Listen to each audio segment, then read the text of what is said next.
በጨነቃችሁ ቁጥር ዝም ብላችሁ 5 ደቂቃ ወስዳችሁ መቁጠሪያ ካላችሁ መቁጠሪያ ከሌላችሁ በእጃችሁ መነኩሴ እልፍ መሳሪያ ከታጠቁ ሰዎች ይልቅ ጀግና ነው። ጀግንነቱ ይችቃል። እኛም ይሄንን ቃል እስከምንሞት ድረስ እንጮሃለን። ትንሣኤ ባይኖር ኑሮ ፍርድ የተጓደለባቸው ሰዎች፣ ከዚህ ዓለም የተገፉ ሰዎች፣ በድህነትና በደዌ ዘመናቸውን የፈጸሙ ሰዎች፣ በስደት የኖሩ ይህች ዓለም አውጥታ የጣለቻቸው ግፉአን ሁሉ ዋጋቸውን መቼ ያገኛል?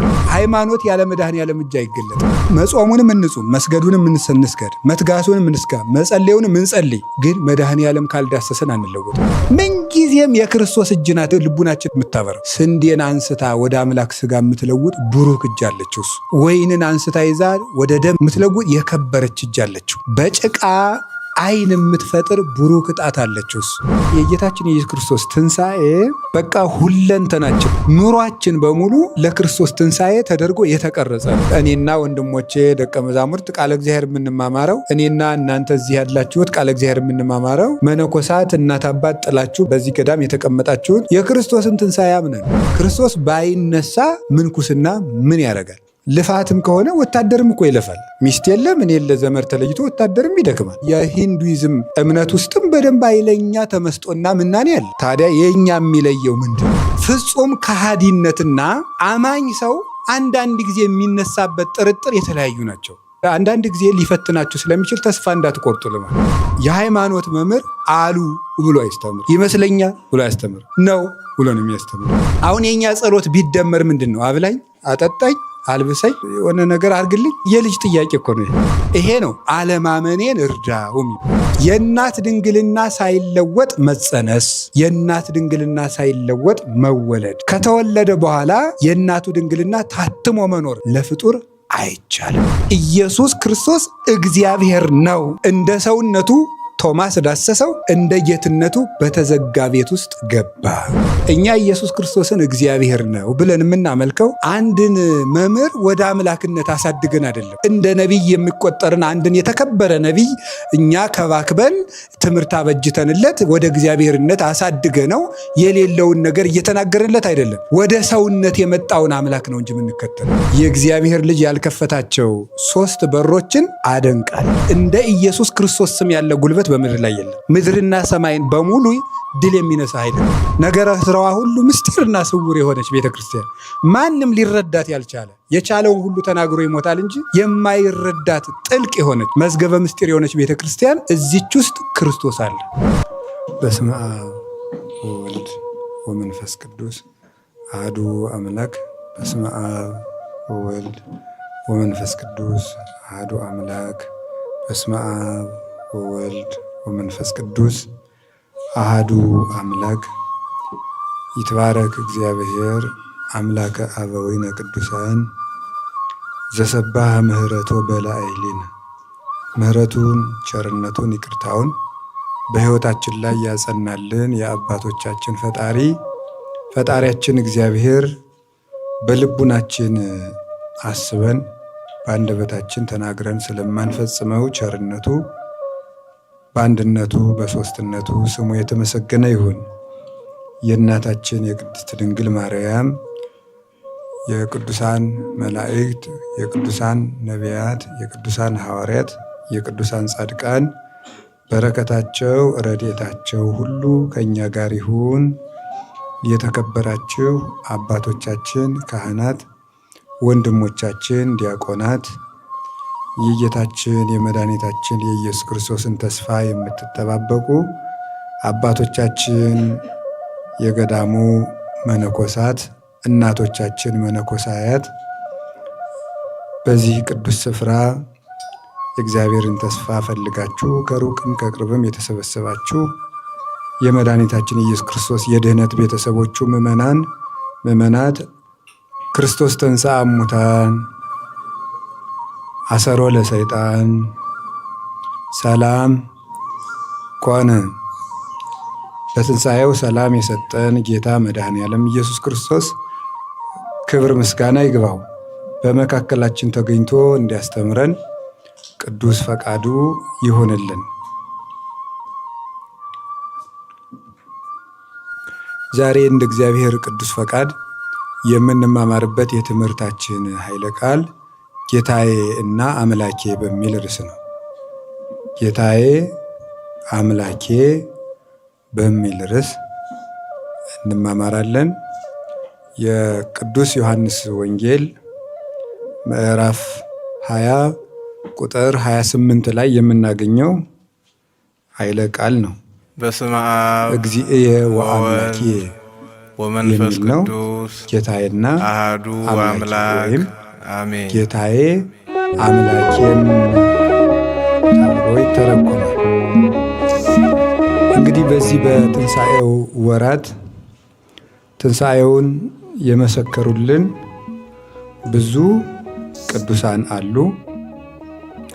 ቅዱሳን ሐዋርያት ሁሉም፣ ቅዱስ ጴጥሮስ፣ ቅዱስ ዮሐንስ፣ የኤማሁስ መንገደኞች ማርያም መግደላዊት፣ ሌሎችም እናቶቻችን ቅዱሳት አንስት፣ እነዚህ ሁሉ የትንሣኤው ምስክር ሆነው አስተምረዋል። ከመስቀሉ ስር የተነሱት 500 ባልንጀሮችም የትንሣኤው ምስክር ናቸው።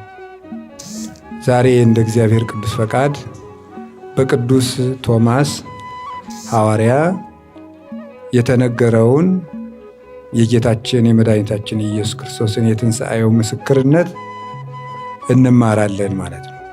እንግዲህ እንደምታውቁት የጌታችን የመድኃኒታችን ኢየሱስ ክርስቶስ ትንሣኤ የነገራችን ሁሉ መነሻ ነው። ክርስቶስ ካልተነሳ ትንሣኤ የለም። ትንሣኤ ከሌለ ማመናችን ከንቱ ነው ይላል ቅዱስ ጳውሎስ። ክርስቶስ ካልተነሳ ትንሣኤ የለም። ትንሣኤ ከሌለም ሃይማኖት ዋጋ የለው። ስለዚህ የሃይማኖታችን የማመናችን ዋጋ ትንሣኤ ነው። ብንጾምም ብንጸልይም ብናስቀድስም ብንፋቀርም ብንመጸውትም ሰው በተቀደሰ ጋብቻ ቢኖርም በምናኔም ቢኖር በክህነትም ቢያገለግል ብንሰብክ ብንሰበክ ብንማር ብናስተምር መልካም የሆነውን የቅድስና ሥራ ሁሉ እግዚአብሔር ፈቅዶልን ብንሰራ ክርስቶስ ካልተነሳ ይሄ ሁሉ ባዶ የጉልበት ሥራ ወይም የአህያ ሥራ ነው የሚሆነው ማለት ነው። ምንም ቅድስና ያለ ክርስቶስ ትንሣኤ ክብር የለውም። ለዚህ ነበር አባቶቻችን ሰረይነ ሰብአ ወእያህየውነ፣ ሰውን ሁሉ ፈወስነው ነገር ግን አላዳነውም። ፈወስናህ ለባቢሎን ወይ ተፈወሰት፣ ባቢሎንን ፈወስናት ግን አልዳነችም። ወኮነ ጽድቅነ ከመ ጸርቀ ትክቱ፣ ልብሳችንም እንደ መርገም ጨርቅ ሆነ እያሉ ቅድመ ልደተ ክርስቶስ የነበሩ አባቶቻችን ነቢያት ይህን የተናገሩበት ነገር አባቶቻችን ጽድቅ አንሷቸው አይደለም። እነ ኢሳይያስ እነ ኤርምያስ ከእናቱ ማኅፀን ጀምሮ ነውር የሌለበት ያልበደለ ፍጹም ንጹሕ ሰውን እንዲያውም በምናኔ በምንኩስና ሕይወት ውስጥ የምንኩስና ሕይወት ለመጀመር ምን መደረግ አለበት ተብሎ ትምህርት ሲሰጥ በምንኩስና አስተምሮ ወይም ቴዎሎጂ ውስጥ መጀመሪያ የሚጠበቀው የኤርምያስ ሕይወት ነው እና እሱን በሌላ ጊዜ የምናየው ይሆናል። ኤርምያስ ለምንኩስና ሕይወት መሰረት ነው። አንድ የሚጠቀስ ጥቅስ አለ። መነኩሴ መሆን ከፈለግ ኤርምያስ ካደረጋቸው መጀመሪያ ይሄንን አድርግ የሚባል አለ። ስለዚህ እነዚህ አባቶች በቅድስና ይኖሩ። ኤልያስን የመሰለ ፍጹም ንጹሕ ድንግል በእግዚአብሔር የፍቅር እሳት የሚቃጠልና የሚነድ ለእግዚአብሔር የሚቀና በዚች ምድር ስንኳንስ ቤት ጎጆ ሰርቶ ሊኖር ከአንድ መጠምጠሚያ በቀር የልብስ መለወጫ እንኳን ያልነበረው ፍጹም ቀናኢው ኤልያስ በቃሉ ሰማይን እስከ መለጎም ሰማይን እስከ መክፈት የደረሰው ከሞት ዓይን ተሰውሮ በእሳት ሰረገላ የተነጠቀው ኤልያስን የመሰሉ ፍጹም ቅዱሳን አባቶቻችን ትሩፋት ሰርተው ነበረ። በሁለት ምክንያት ግን ያ ትሩፋታቸው ለመንግሥተ ሰማያት ለዘላለም ሕይወት አላበቃቸውም። አንደኛው መርገም ስለተጫናቸው የአዳም መርገም ስላለ፣ ሁለተኛ ክርስቶስ ትንሣኤን ስላልመሰረታት እና የጌታችን የኢየሱስ ክርስቶስ ትንሣኤ በቃ ሁለንተናችን ነው። ሁለንተናችን እና የበዓላት ሁሉ በኩር የምትባለው ለዚህ ነው። ትንሣኤ የበዓላት ሁሉ በኩር። ከዚህ በኋላ ነው በዓል ማክበር የምንችለው። ሞትን ያላሸነፈ ሰው ምን በዓል አለው? ለምሳሌ ዛሬ ማታ ትሞታለህ የተባለ ሰው ዛሬ ማለዳ በዓል አያከብረው። እንግዲህ ክርስቶስ ካልተነሳልን የሞት ስጋት አስቀምጠን ምን ሌላ በዓል እናከብራለን? በዓል ማክበር ደስታም የመጣ በኢየሱስ ክርስቶስ ትንሣኤ ነው። ትንሣኤ ተስፋ ነው። ሰማዕታትን በገድልም ያጸናቸው ይሄ ነው። እስመ ተስፋ ያቀልሎ ለምንዳቤ ይላል ዜና አበው ሲናገር፣ ተስፋ የሰውን መከራ ያቀላል። መከራው እንኳን የቀለላቸው አባቶቻችን የኢየሱስ ክርስቶስ ትንሣኤ ነው። ቅዱስ ጳውሎስም በፊልጵስዩስ መልእክቱ ምዕራፍ 3 ቁጥር 8 እስከ 11 ሲናገር ወረሰይክዎ ለኩሉ ከመ ዕዳው፣ ሁሉን እንደ ጉድፍና እንደ ምናምንቴ ቆጥረዋለሁ። ከመ እርብሖ ለክርስቶስ፣ ክርስቶስን እጠቀመው ረብ ጥቅም አደርገው ዘንድ ሁሉን እንደ ምናምንቴ እቆጥረዋለሁ። ለምንድን ነው እንደዚህ የምታደርግ ተብሎ ቢጠየቅ የክርስቶስን የትንሣኤውን ኃይል አውቃለሁና፣ የክርስቶስን የትንሣኤውን ኃይል አውቃለሁና ሁሉን እንደ ጉድፍ እቆጥረዋለሁ። ስለዚህ የጌታችን የኢየሱስ ክርስቶስ ትንሣኤ መላልሰን የምንማረው፣ መላልሰን የምናጠናው፣ ልናጠናውም ልንማረውም የሚገባ የምንኖርለት ሰው የመሆናችን ምስጢር ትንሣኤ ነው። ትንሣኤ ባይኖር ኑሮ ፍርድ የተጓደለባቸው ሰዎች፣ ከዚህ ዓለም የተገፉ ሰዎች፣ በድህነትና በደዌ ዘመናቸውን የፈጸሙ ሰዎች፣ በስደት የኖሩ ይህች ዓለም አውጥታ የጣለቻቸው ግፉአን ሁሉ ዋጋቸውን መቼ ያገኛሉ? እግዚአብሔርም እንደዚያ ከሆነ ፈታሒ አይደለም ማለት ነው። ወይም ፈታሒ በጽድቅ አይደለም ማለት ነው። እግዚአብሔር እውነተኛ ዳኛ ከሆነ በዚህ ዓለም የተገፉ ሰዎች ትንሣኤ ከሌለ መቼ ዋጋ ያገኛሉ? ያ ደግሞ የሆነው ክርስቶስ በትንሣኤ በኩር ስለሆነን ነው። እና ኑሯችን በሙሉ ለክርስቶስ ትንሣኤ ተደርጎ የተቀረጸ ነው። አሁን ስንተኛ ሞትን ነው የምናስረዳው፣ ስንነቃ ትንሣኤን ነው የምናስረዳው። እያንዳንዱ ኑሯችን ጥፍራችን ለምሳሌ መብቀሉ ሲበቅል ልደታችን ነው የሚያስረዳው፣ ሲቆረጥ ሞታችን ነው የሚያስረዳው። መልሶ መብቀሉ ደግሞ መልሰን መነሳታችንን ነው የሚያስረዳው። ቅዱስ ኤጲፋኒዎስ ሃይማኖተ አበው ላይ ቁልጭ አድርጎ ይህንን ዘርዝሮታል። ጥፍራችን የራስ ፀጉራችን ሲቆረጥ መሞታችን ነው የሚያስረዳው። መልሶ መብቀሉና ማደጉ ደግሞ ትንሣኤያችንን የሚያስረዳ ነው። እያንዳንዱ ኑሯችን ትንሣኤን የሚያስረዳ ነው። በሳምንት እሁድን የምናከብርበት ምክንያት የክርስቶስን ትንሣኤ ነው። በነገራችሁ ላይ እሁድ የክርስቶስ የትንሣኤው ቀን ናት። ሁልጊዜ እሁድ እና ለዚህ ነው የጌታ ቀን ተብላ ነው የምትጠራው። በራዕየ ዮሐንስ ምዕራፍ 1 ላይም በጌታ ቀን ይላል ቅዱስ ዮሐንስ በራእዩ። ስለዚህ የጌታ ቀን ነው የምትባለው። ዕለተ እግዚእ ትባላለች። የጌታ ቀን እሁድ የጌታ ቀን ነው። ዓመት እስከ ዓመት ያለችው እሁድ የክርስቶስ ትንሣኤ ናት። የመጀመሪያውን ለማሰብ በዓመት አንድ ጊዜ ትንሣኤ እንላለን እንጂ ሁልጊዜ እሁድ ትንሣኤ ነው።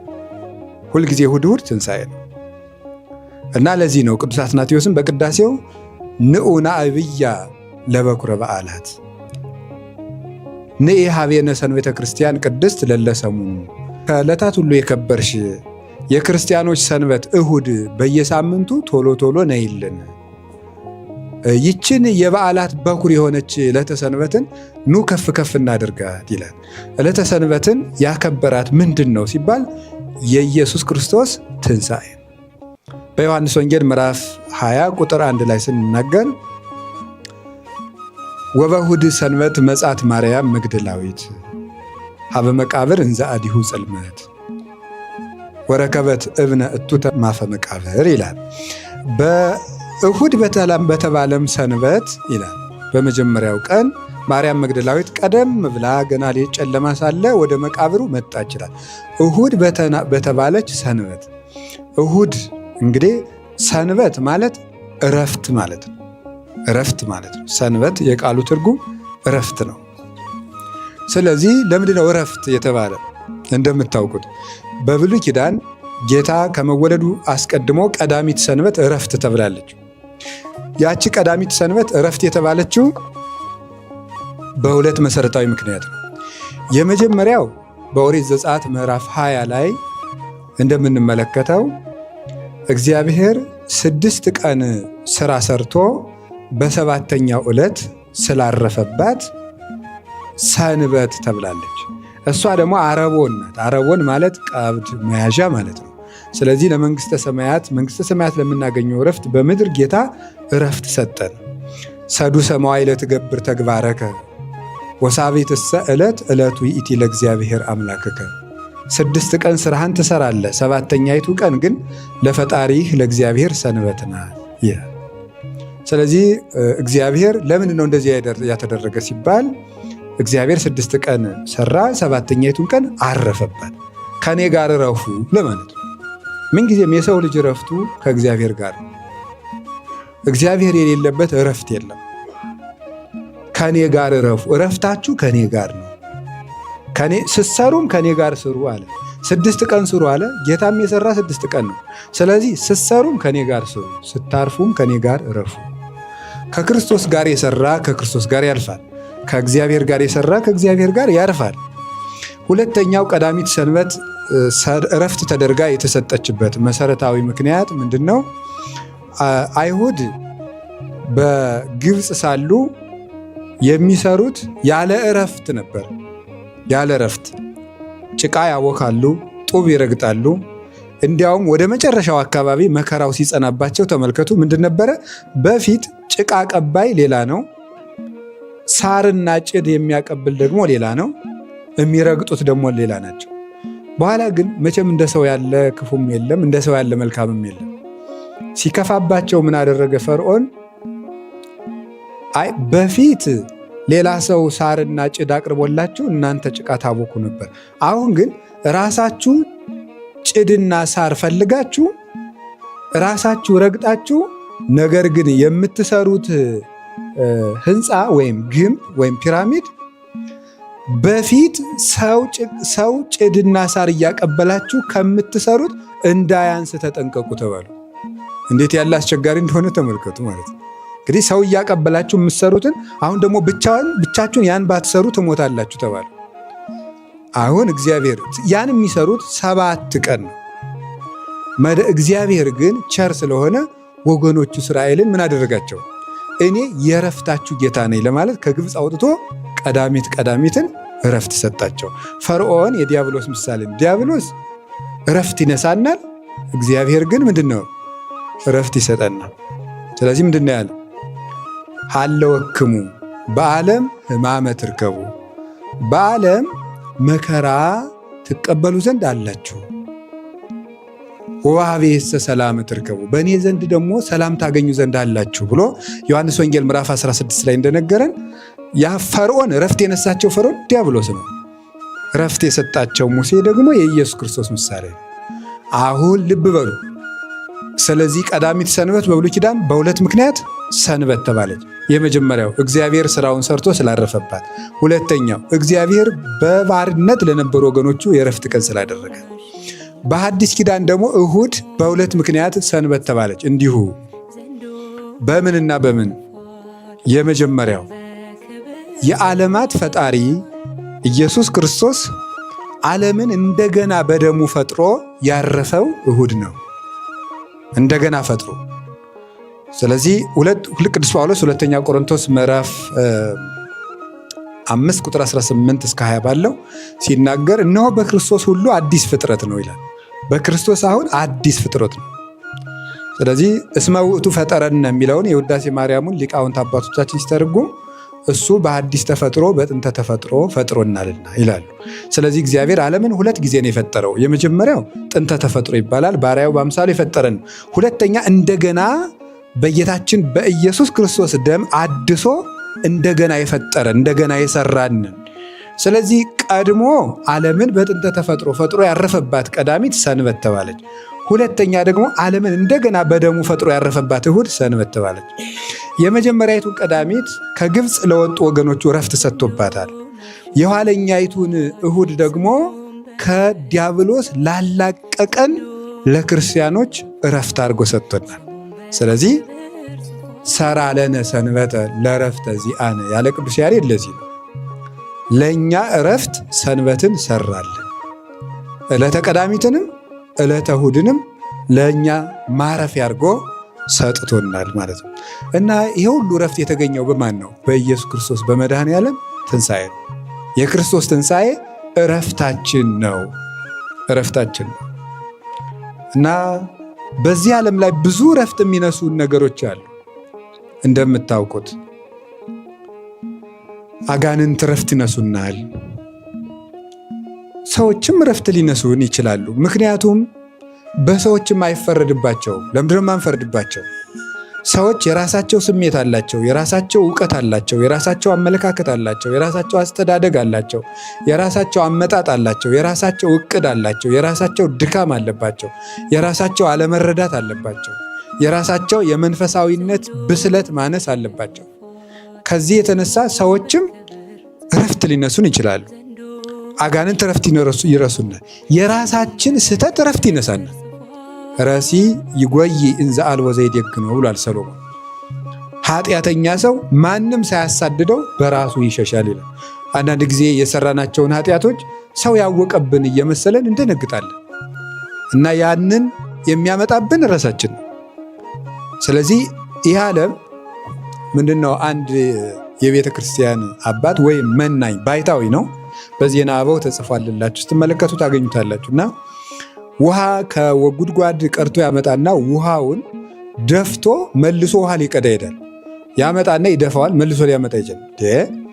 አባ ምን ሆነው ነው እያመጡትን ውሃ እየደፉ መልሰው ሊቀዱ የሚሄዱ ሲላቸው ከመ ኢያዕርፎ ለዘ ኢያዕርፈኒ፣ የማያሳርፈኝን ላለማሳረፍ ነው፣ ወይም እረፍት የሚነሳኝን እረፍት ለመንሳት ነው አለ ማለት። እነዚህ እረፍት የሚነሳ የተባሉ ሁለት ናቸው። አንደኛው ስጋ ነው፣ ሁለተኛው ዲያብሎስ ነው። እረፍት የሚነሳኝን እረፍት ለመንሳት ስራ ባጣ የቀዳሁትን ውሃ ደፍቼ መልሼ እቀዳለሁ አለ። እንግዲህ ስራ ያጣ መነኩሴ ምንድን ነው? ይሄ እኮ ቀልድ እንዳይመስላችሁ፣ ትክክለኛ አነጋገር እኮ ነው። ታውቃላችሁ፣ ትክክለኛ ቀልድ አይደለም። ስራ ያጣ መነኩሴ ማለት ተግባረ እዱ የእጅ ስራ ካለቀበት ሰይጣን ህሊናውን እንዳይፈትነው ምን ማድረግ አለበት? ቆቡን ቢሆን ቀዶ እንደገና ሲፈታ ህሊናውን በዚያ መጥመድ አለበት እኮ ነው እንጂ ቀልድ እንዳይመስላችሁ። አሁን ሰው ግን ስራ ፈት ብሎ ለመሳደብ ነው የሚጠቀምበት። እንደሱ አይደለም። ስለዚህ እረፍታችን መድኃኔዓለም የሚያሳርፈን አምላክ ያሳረፈን 5500 ዘመን ከነበረብን ዕዳ ያሳረፈን፣ ከሚጨቀጭቀን ባለ ዕዳ ያላቀቀን፣ ዕዳችን የከፈለልን ቸሮ አምላክ ኢየሱስ ክርስቶስ ቡሩክ መድኃኔዓለም ለሱ ክብር ምስጋና ይግባው እና የእሱ ትንሣኤ ሕይወታችን ነው፣ ተስፋችን ነው። እዚህ የተሰበሰብነው እንደዛ ብለን እኔና ወንድሞቼ ደቀ መዛሙርት ቃለ እግዚአብሔር የምንማማረው፣ እኔና እናንተ እዚህ ያላችሁት ቃለ እግዚአብሔር የምንማማረው፣ መነኮሳት እናት አባት ጥላችሁ በዚህ በረሃ በዚህ ገዳም የተቀመጣችሁት የክርስቶስን ትንሣኤ አምነን፣ ትንሣኤው ባይኖር ክርስቶስ ባይነሳ ምንኩስና ምን ያደርጋል? ምን ያደርጋል? ሰዎች እንግዲህ ውፍረት ለመቀነስም እኮ በጾም ከሆነ በ24 ሰዓት አንድ ጊዜ የሚበሉ ሰዎች አሉ። ታውቃለች? ውፍረት ለመቀነስ ለካንሰር ብለው በ24 ሰዓት አንድ የሚበሉ በጣም አሜሪካ፣ አውሮፓ አሉ። የእኛ ልጆች እኔም ሁሉም ማውቃቸው ራሉ። እንዲያውም ይህን ያህል ጾም ምናምን እንደዚህ ወይም ያህል ጾም እየቀን ሆነ ስትሰጣቸው አንዳንዶቹ ችግር የለም አባኔ በኖርማሉም ራሱ የምበላው አንዳንድ በዚህ እንደዚህ ነው ሲሉኝ እኔ ደነግጣለሁ። ወደዬ ስለዚህ ጾምም ቢሆን ምንም ልፋትም ከሆነ ወታደርም እኮ ይለፋል። አይለፋም እንዴ? በደንብ ይለፋል። ሚስት የለ ምን የለ ዘመድ ተለይቶ ወታደርም ይደክማል። የሂንዱይዝም እምነት ውስጥም በደንብ ኃይለኛ ተመስጦና ምናኔ አለ። ታዲያ የእኛ የሚለየው ምንድን ነው? ሲባል የክርስቶስ ተስፋ ትንሣኤ ስላለ ነው እንጂ ጾማችን ብዙ ስለሆነ ስግደታችን ብዙ ስለሆነ አይደለም። የክርስቶስ ትንሣኤ ነው እንጂ ከኛ ብልጠው የሚሰግዱም በዓለም ላይ ያሉ፣ ከኛ ብልጠው የሚጾሙ ይኖራሉ። ስለዚህ የክርስቶስ ትንሣኤ ዋና ማህተማችን ነው። እንግዲህ ዓመቱን ሙሉ እንኳን ብንማረው አይበቃንም። እንደው መድኃኔዓለም የእኛንን ልብ ያንሳልን። እንደዚያ ከሆነ አሁን የቅዱስ ቶማስን ምስክርነት ነው ዛሬ የምንማማረው። ወምድረ ሰሙን ዕለት ከ8 ቀን በኋላ እንዘ ሀለው አርዳኢሁ ውስጠ ወቶማስ ሀሎ ምስሌሆሙ። ከ8 ቀን በኋላ ደቀ መዛሙርቱ በቤት ውስጥ ሳሉ ቶማስም አብሯቸው ነበረ። እንዘ እጽው ኆኅት ደጁም ተዘግቶ ሳለ ወመጻ እግዚእ ኢየሱስ ወቆመ ማእከሌሆሙ። ጌታችን ኢየሱስ ክርስቶስ መጥቶ በመካከላቸው ቆመ። ወይቤሎሙ ሰላም ለክሙ፣ ሰላም ለእናንተ ይሁን አላቸው። ቶማስንም ምን አለው? አምፅ አጽባይተከ፣ ጣቶችህን አምጣ እና ዳስ፣ ወሀብ እዴከ፣ እጅህንም አምጥተህ ወደይ ውስተ ገቦዬ፣ በእጄ ወደ ጎኔ ወደ ተቸነከረው ችንካርም አስገብተህ በጣትህ ዳስ አለው ይላል። እንግዲህ ልብ በሉ። ዳሰሰና ቅዱስ ቶማስ ጌታዬ አምላኬ ብሎ ተናገረ። ከዳሰሰ በኋላ ጌታ ምን አለው? ቶማስ እስመ ሪከኒሁ አመንከኒ፣ ስላየኸኝ አመንክን? ብፁዓንሰ እንዘ ኢይሬእዩኒ የአምኑኒ፣ ብፁዓን የሚባሉስ ሳያዩ የሚያምኑ ናቸው አለው። ስለ ቃሉ የእግዚአብሔር ስሙ የተመሰገነ ይሁን። እንግዲህ ይቺ አጭር ታሪክ ናት የዛሬ ትምህርታችን። ቅዱስ ቶማስ በመጀመሪያው ቀን ጌታ ለቅዱሳን ሐዋርያት በተዘጋ ቤት ውስጥ ገብቶ ሰላም ሲሰጣቸው አልነበረም። የት ሄዶ ነው አናውቅም። አልነበረም ነው እንጂ ከእነንትና መንደር ሄዷል የሚል መጽሐፍ ቅዱስ ስላልተናገረ ያልተናገረውን አንተርክም። የለም ነበር።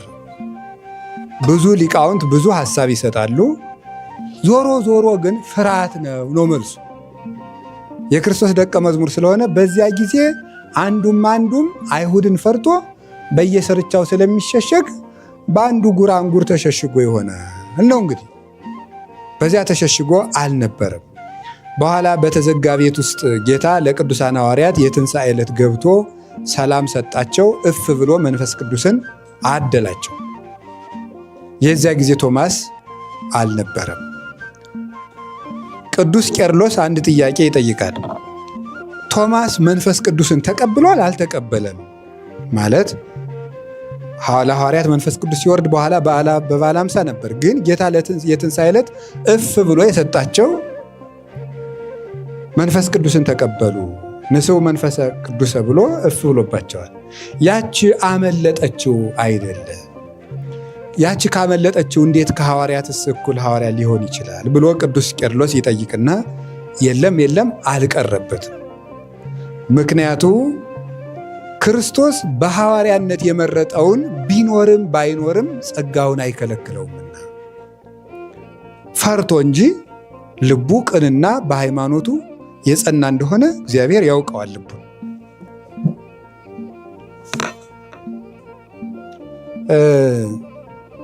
ለዚሁ ማስረጃ የሚያደርገው ቅዱስ ቄርሎስ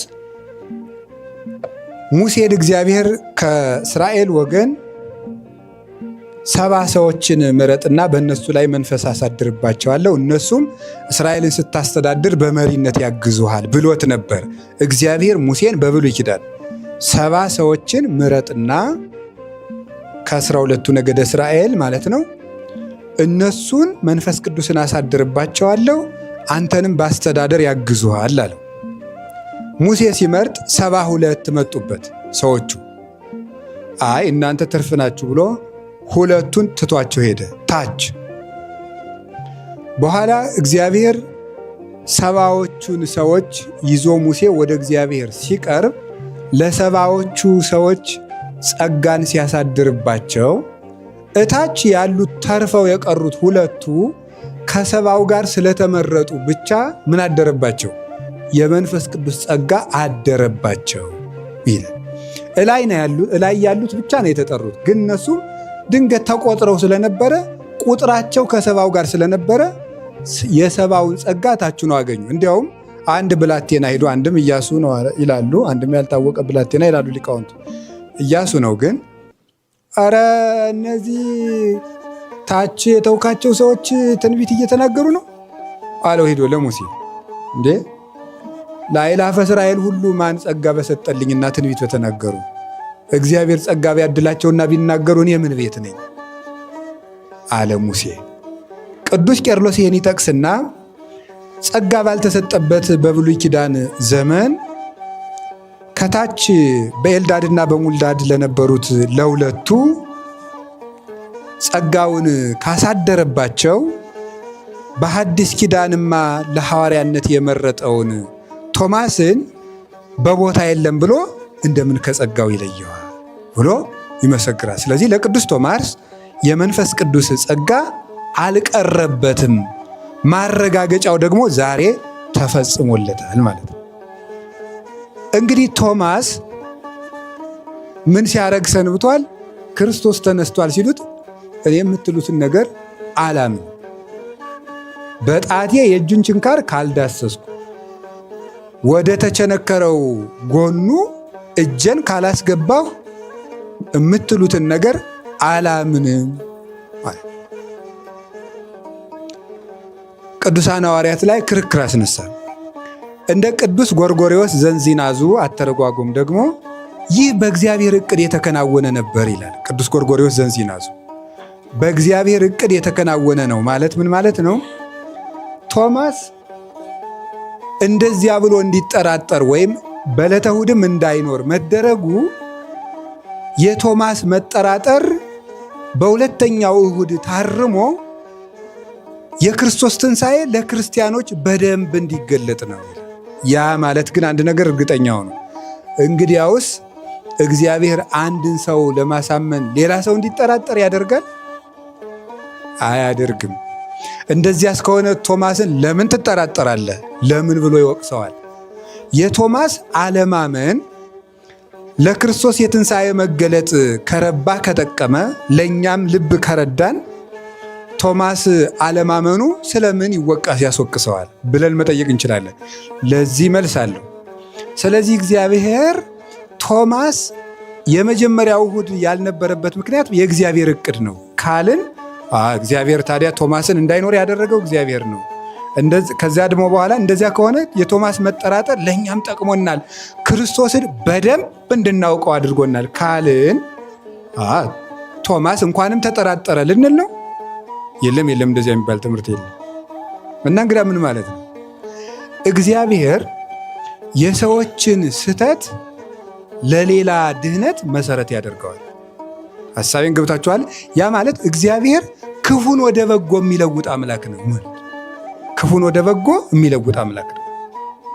ቶማስ የዚያ ቀን ሌላ መንገድ አስቦ እሑድ እዚያች ቤት ውስጥ ሳይኖር እንደሚቀር ሲያስብ ቶማስ እንደዚች ካሰበ ያችን ደግሞ መንገድ መሄዱን አለመኖሩን እንደገና ደግሞ መጠራጠሩን እኔ ለትንሣኤ መገለጫ አደርጋታለሁ ይላል።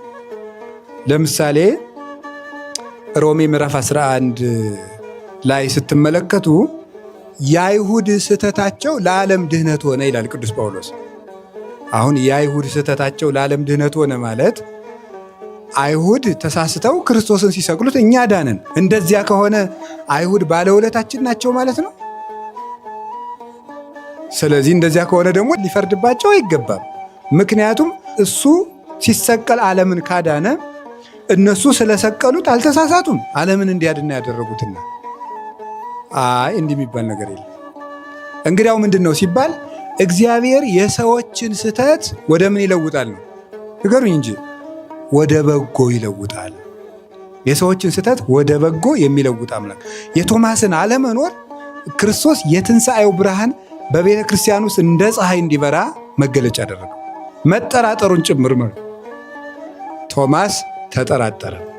ሊቃውንት አባቶቻችን ቶማስ መጠራጠሩ በአንድ ወገን ከሰዱቃውያን ወገን ነው ይላል። በሌላ ወገን ግን አባቶቻችን ሲያቀኑት ደግሞ የብልህ ደቀ መዝሙር ወጉ ነው ይላል። የብልህ ደቀ መዝሙር ወጉ ነው ማለት አጥንቱን አይቼ ጅማቱን አይቼ ችንካሩን አይቼ ነው እንጂ ማምን ማለት ያልተረዳሁትን አላስተምርም ማለት ደስ ይላል አይደል?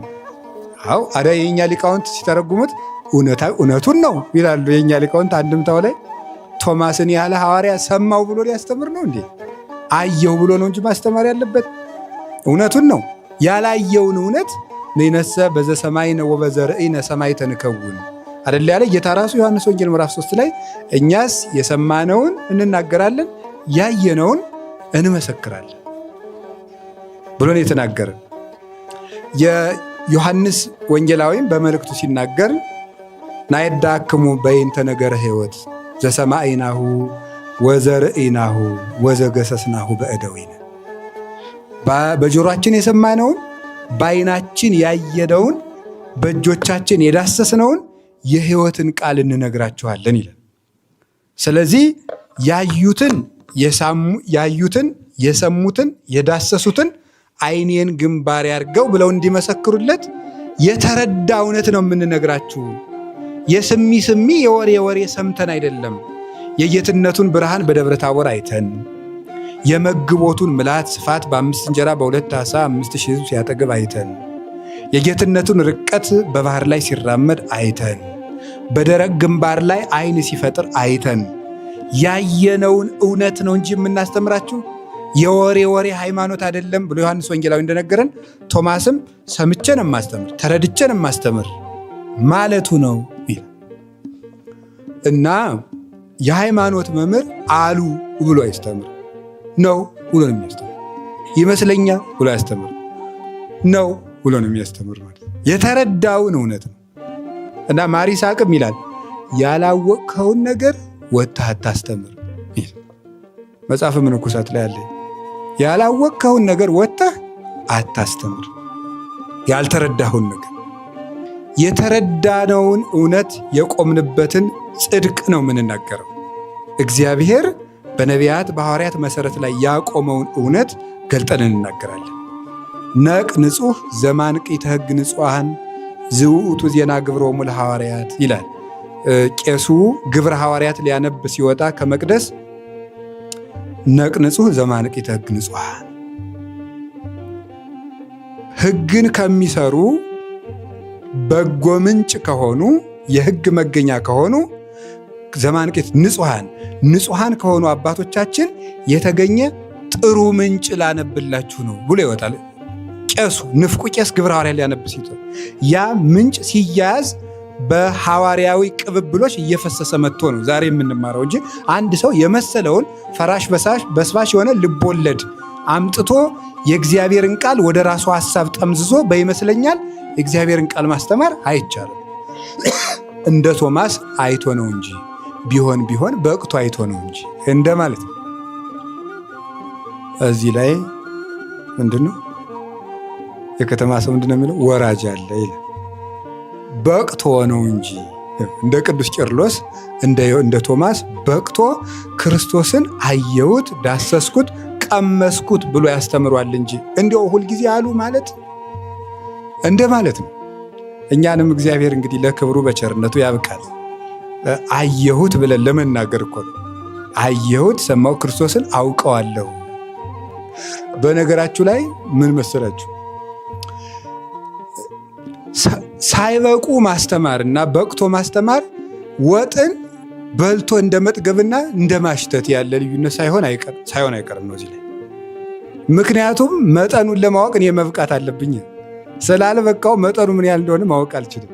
ሲመስለኝ ግን ወጥ እየሸተተው አቤት ሲጣፍጥ የሚል ሰውና ግጥም አድርጎ በልቶ አቤት ሲጣፍጥ የሚልን ያህል ልዩነት ያለው ይመስለኛል። በቅቶ ማስተማር በቅድስና ተጠቅሞ ማስተማር በጣም እንዲያው አንድ ሰው ከመምህር ሲማር ኑሮ መጻሕፍትን ተረድቶ እግዚአብሔርን አውቆ ሲደሰት ኑሮ በቅቶ እውነተኛው እውቀት በግልጽ ሲገለጽለት ወይም በመስማት ያወቀው እውቀት በመገለጥ ከአካሉ ጋር ሲዋሃደው አይ የድሮይቱን ደግሞ ድሮ ኖርን ብለህ ነው እንደማለት ያለ አቅልሎ ያያታል። አቅልሎ ነው የሚያያት። ምን ብዬ ልንገራችሁ? ድሮ የሆነ ተራ ነገር ሲያደርግ የነበረ አሁን ክቡር ነገር ያገኘ ሰው እንደዚያ ነው ልዩነቱ ማለት ነው። ስለዚህ ቶማስ በቅቶ ለማስተማር ነው፣ መርምሮ ለማወቅ ነው። እኔማ ያልተረዳሁትን አልናገርም ለማለት ነው ይላሉ። አንድም ደግሞ ተጠራጥሮ ነው። ሁሉም አለበት ነው እንግዲህ ሁሉም አለበት ነው። ተጠራጥሮ እንዴው ክርስቶስ አልዓዛርን አንስቶታል አላስነሳውም? አንስቶታል። የመበለቲቱን ልጅ አላስነሳውም? አንስቶታል። ድውይ አልፈወስም? ፈውሷል። እና እንዴት ቢነሳም ችግር አለ? ይሄ እንኳን ከባድ ነው አይነት ነገር ተፈጥሮበትም በቅዱስ ቶማስ ሊነ ይሄ እንደው የማየውን ነገር ነው። ያን አይቻለሁ ተው። አዎ እውነት ነው ግን ይሄ ከባድ ነው ብሎ ነው ተቸግሮ ነው። የሰው ልጅ ሕይወቱ ወይም አይምሮ እንደ ባህር ነው ይላሉ አባቶቻችን። ባህር ውስጥ የሚበላም እንስሳ አለ፣ የማይበላም አለ። ለምሳሌ የሚበላ ምን አለ? አሳው ይበላል፣ ጉማሬ ደግሞ አይበላም። በባህር ውስጥ የሚበላም የማይበላም እንዳለ በሰው ልጅ ጭንቅላትም የሚጣልም የሚያዝም ነገር አለ ይላሉ የባህር ሐሳብ ሊቃውንት ሲተረጉ። የሚጣልም ነገር አለ፣ የሚያዝም ነገር አለ። ኋላ እግዚአብሔር ያን የማይረባውን እየጣል አዲያ ግን እግዚአብሔር የሰው ልጅ የሚጣል ሐሳብ ባፈለቀ ቁጥር ሰውየውን እያወጣ አይጥለውም። አይገርማችሁም? ምንድን ነው የሚያደርገው? ሐሳቡን ነው እያወጣ የሚጥልለት የሚያስተካክልለት። ተንኮለኛና ጠማማ ሰው እስካልሆነ ድረስ ያንን የማይረባ ሐሳቡን በጊዜ ሂደት እየነቀለ እግዚአብሔር የሰዎችን ክፉ ሐሳባቸውን እየጣለ ሰዎችን ይይዛል። እኛሳ አንድ ሰው ክፉ ካሰበ ሐሳቡን ከነሰውየው ውጣልኝ አልኩ ውጣልኝ ነው። ምን ዞር ብለህ ማየት አልፈልግም እንላለን። እግዚአብሔር እንደዚያ ቢሆን ኑሮ ሁላችን ተጥለን አልቀን ነበር። ግን እግዚአብሔር የሚጣለውን ሐሳቡን እየጣለ አንዳንድ ጊዜ እንደ ልጅም እየቆጠረ እንደ ሕፃንም እያየ ስላልበሰሉ እኮ ነው እያለ መቼስ ሰው አይደሉ እያለ እየቻለ የቶማስ እንደዚያ ያለ ሐሳብ ነው። ፍጹም ከሃዲነትና አማኝ ሰው አንዳንድ ጊዜ የሚነሳበት ጥርጥር የተለያዩ ናቸው። እግዚአብሔር እነዚህኞችን ያስተካክላል፣ ይታገሳቸዋል። አንዳንዶቹን እንደ ቅዱስ ጴጥሮስስ እንደዚያ ብሎ የለ እንዴ? ያላውቀውም ብሏል። አንድ ቀን በባህር ላይ እየሄደ ለሚያምን ሁሉ ይቻላል ተብሎ ሲያበቃ ተነግሮት በባህር ላይ ሲሄድ ግን ጌታ በባህር ላይ ሲሄድ ሲያየው እኔም ልምጣ አለ። ና አለው። ትንሽ እርመድ እንዳለ ይህ ነገር ጎበዝ አጉል ነው የባስ የወደኩ እንደው ምናምን የምትል ነገር ገባችበት። እሷ ስትገባበት አሁን እግዚአብሔር ኢየሱስ ክርስቶስ እንደ ሰው ያለ አይደለም። ሰው ቢሆን ስንት ቀን ነው እኔን የምትጠረጥረኝ ብሎ እዚያው ገፍቶ ይጥለው ነበር። ጌታ ግን አንተ እምነት የጎደለ ለምንድን ነው የምትጠረጥር ብሎ እጁን ይዞ መዘዝ አድርጎ ወጣ። ስለዚህ የሚያምን ሰው ውስጥ የሚጠራጠረውን ጥርጥር አንዳንድ ጊዜ ሊፈትናችሁ ስለሚችል ተስፋ እንዳትቆርጡ ለማለት ይፈትነናል። ብዙ አይነት ነገር ያመጣል። እውነት ይሄ ነገር እንዲሁ እውነት ነው ይል አንዳንድ ቀን የማይመጣ ነገር አለ ብላችሁ የማይመጣ ነገር እኮ የለም በሚያምን ሰው ልብ ማለት ነው። እንደ ቅዱስ ጳውሎስስ አንድ ቀን ተስፋ ቆርጬ ነበር ብሏል እኮ እስከ ቀበጽና ሀለ ሕይወት በሕይወት ተስፋ እስክንቆርጥ ድረስ ፈጽሞ እንሞታለን እንጂ እንድናለን የሚል ተስፋ አልነበረንም። እስከዚህ ድረስ ደርሰን ነበረ። ወአድኀነነ እግዚአብሔር እመጠነ ዘሞት እግዚአብሔርም ይህንን ከሚያህል ሞት አዳነን ብሎ በስብከት በሚዘዋወርበት ጊዜ የደረሰበትን የሞት አደጋና ምን ያህል የተስፋ መቁረጥ እንኳን ደረጃ እንደደረሰ እንደ ሰው ተናግሮ ነበረ። ስለዚህ ቶማስም የገጠመው እንደዚህ ነው። እግዚአብሔር የልጆቹን እውነተኛ ሃይማኖት አምነው አንዳንድ ቀን የሚመጣባቸውን መሸበር፣ መረበሽ አንዳንድ ጊዜ እንደው ሰው ሁሉ ጋኔን እንደያዘው ሰው ዋው ሲል እናንተን የምጮህ ይሆን ያሰኛል። እንደው ያሰኛል ማለት ነው እንዴ። በእብድ መሃል የተገኘ አንድ ሰው እኮ ራሱን እንደምን መቁጠር ይጀምራል። እንደ እብድ መቁጠር ይጀምራል። እንደ እብድ መሃል አጠቃላይ ሰው ካበደ ደህናው ሰውዬም አለማበድ ጅልነት ነው የሚመስለው። እዚያ ያብዳል አብሮ ማለት ነው። ወይ ነገር አጉል ነው ብቻዬን ብሎ እሱም አብሮ ያብዳል ማለት ነው። ከባድ እኮ ነው። እና ከሃዲነት፣ ተንኮለኛነት፣ ብልጣብልጥነት ክርስቶስ አይወድም። እንደ ይሁዳ ያለ አስመሳይነትን ያንን አይታገስም። እንደ ጴጥሮስ እንደ ቶማስ እያመኑት እየተከተሉት ሁሉን ትተውለት ለሱ እየኖሩ አንዳንድ ቀን የሚመጣባቸውን ነገር ግን ይሄን እግዚአብሔር ያርማቸዋል። ይሄ ነው አለማመኔን እርዳው የሚባለው። እስኪ በሉ ሁላችሁ አለማመኔን እርዳው ነው። ስለዚህ ጎደሎ እምነት ይሞላል። የሚያድግ እምነት ቅዱሳን ሐዋርያት በሉቃስ ወንጌል ምዕራፍ 11 ላይ ምንድን ነው ያለው? እግዚኦ ወስከነ ሃይማኖት አይደል? እምነት ጨምርልኝ ጌታ ሆይ እባክህ እምነት ጨምርልን ብለዋል። ስለዚህ እምነት ይጨመራል፣ ያድጋል፣ ይጎለምሳል፣ ይከብራል።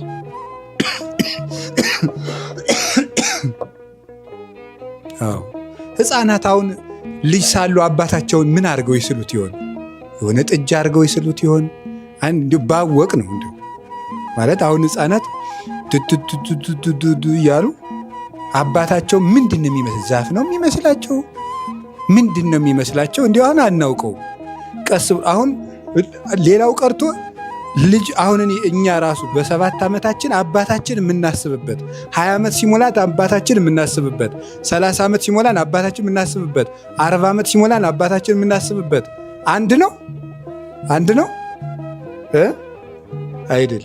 አሁን እኔ ትንሽ ልጅ የሚመስለው አሁን ሕፃን ልጅ የ3 ዓመት ልጅ እኔ እናቱ የምትመስለው የሆነ ጡት የምትለግስ ድርጅት ማለት ምን ማለት መሰላችሁ? በቃ የምታጠባ ሴትዮ ናት። በቃ ሌላ መውለድ እናት የእናት ነገር የሚባል ቋንቋ አያውቅም። ዋናው ነገር ጡት የምታጠባና የምትንከባከብ አንዲት ሴትዮ ናት። የዚያ ጊዜ ማለት ነው የምትመቸው አንዲት ሴትዮ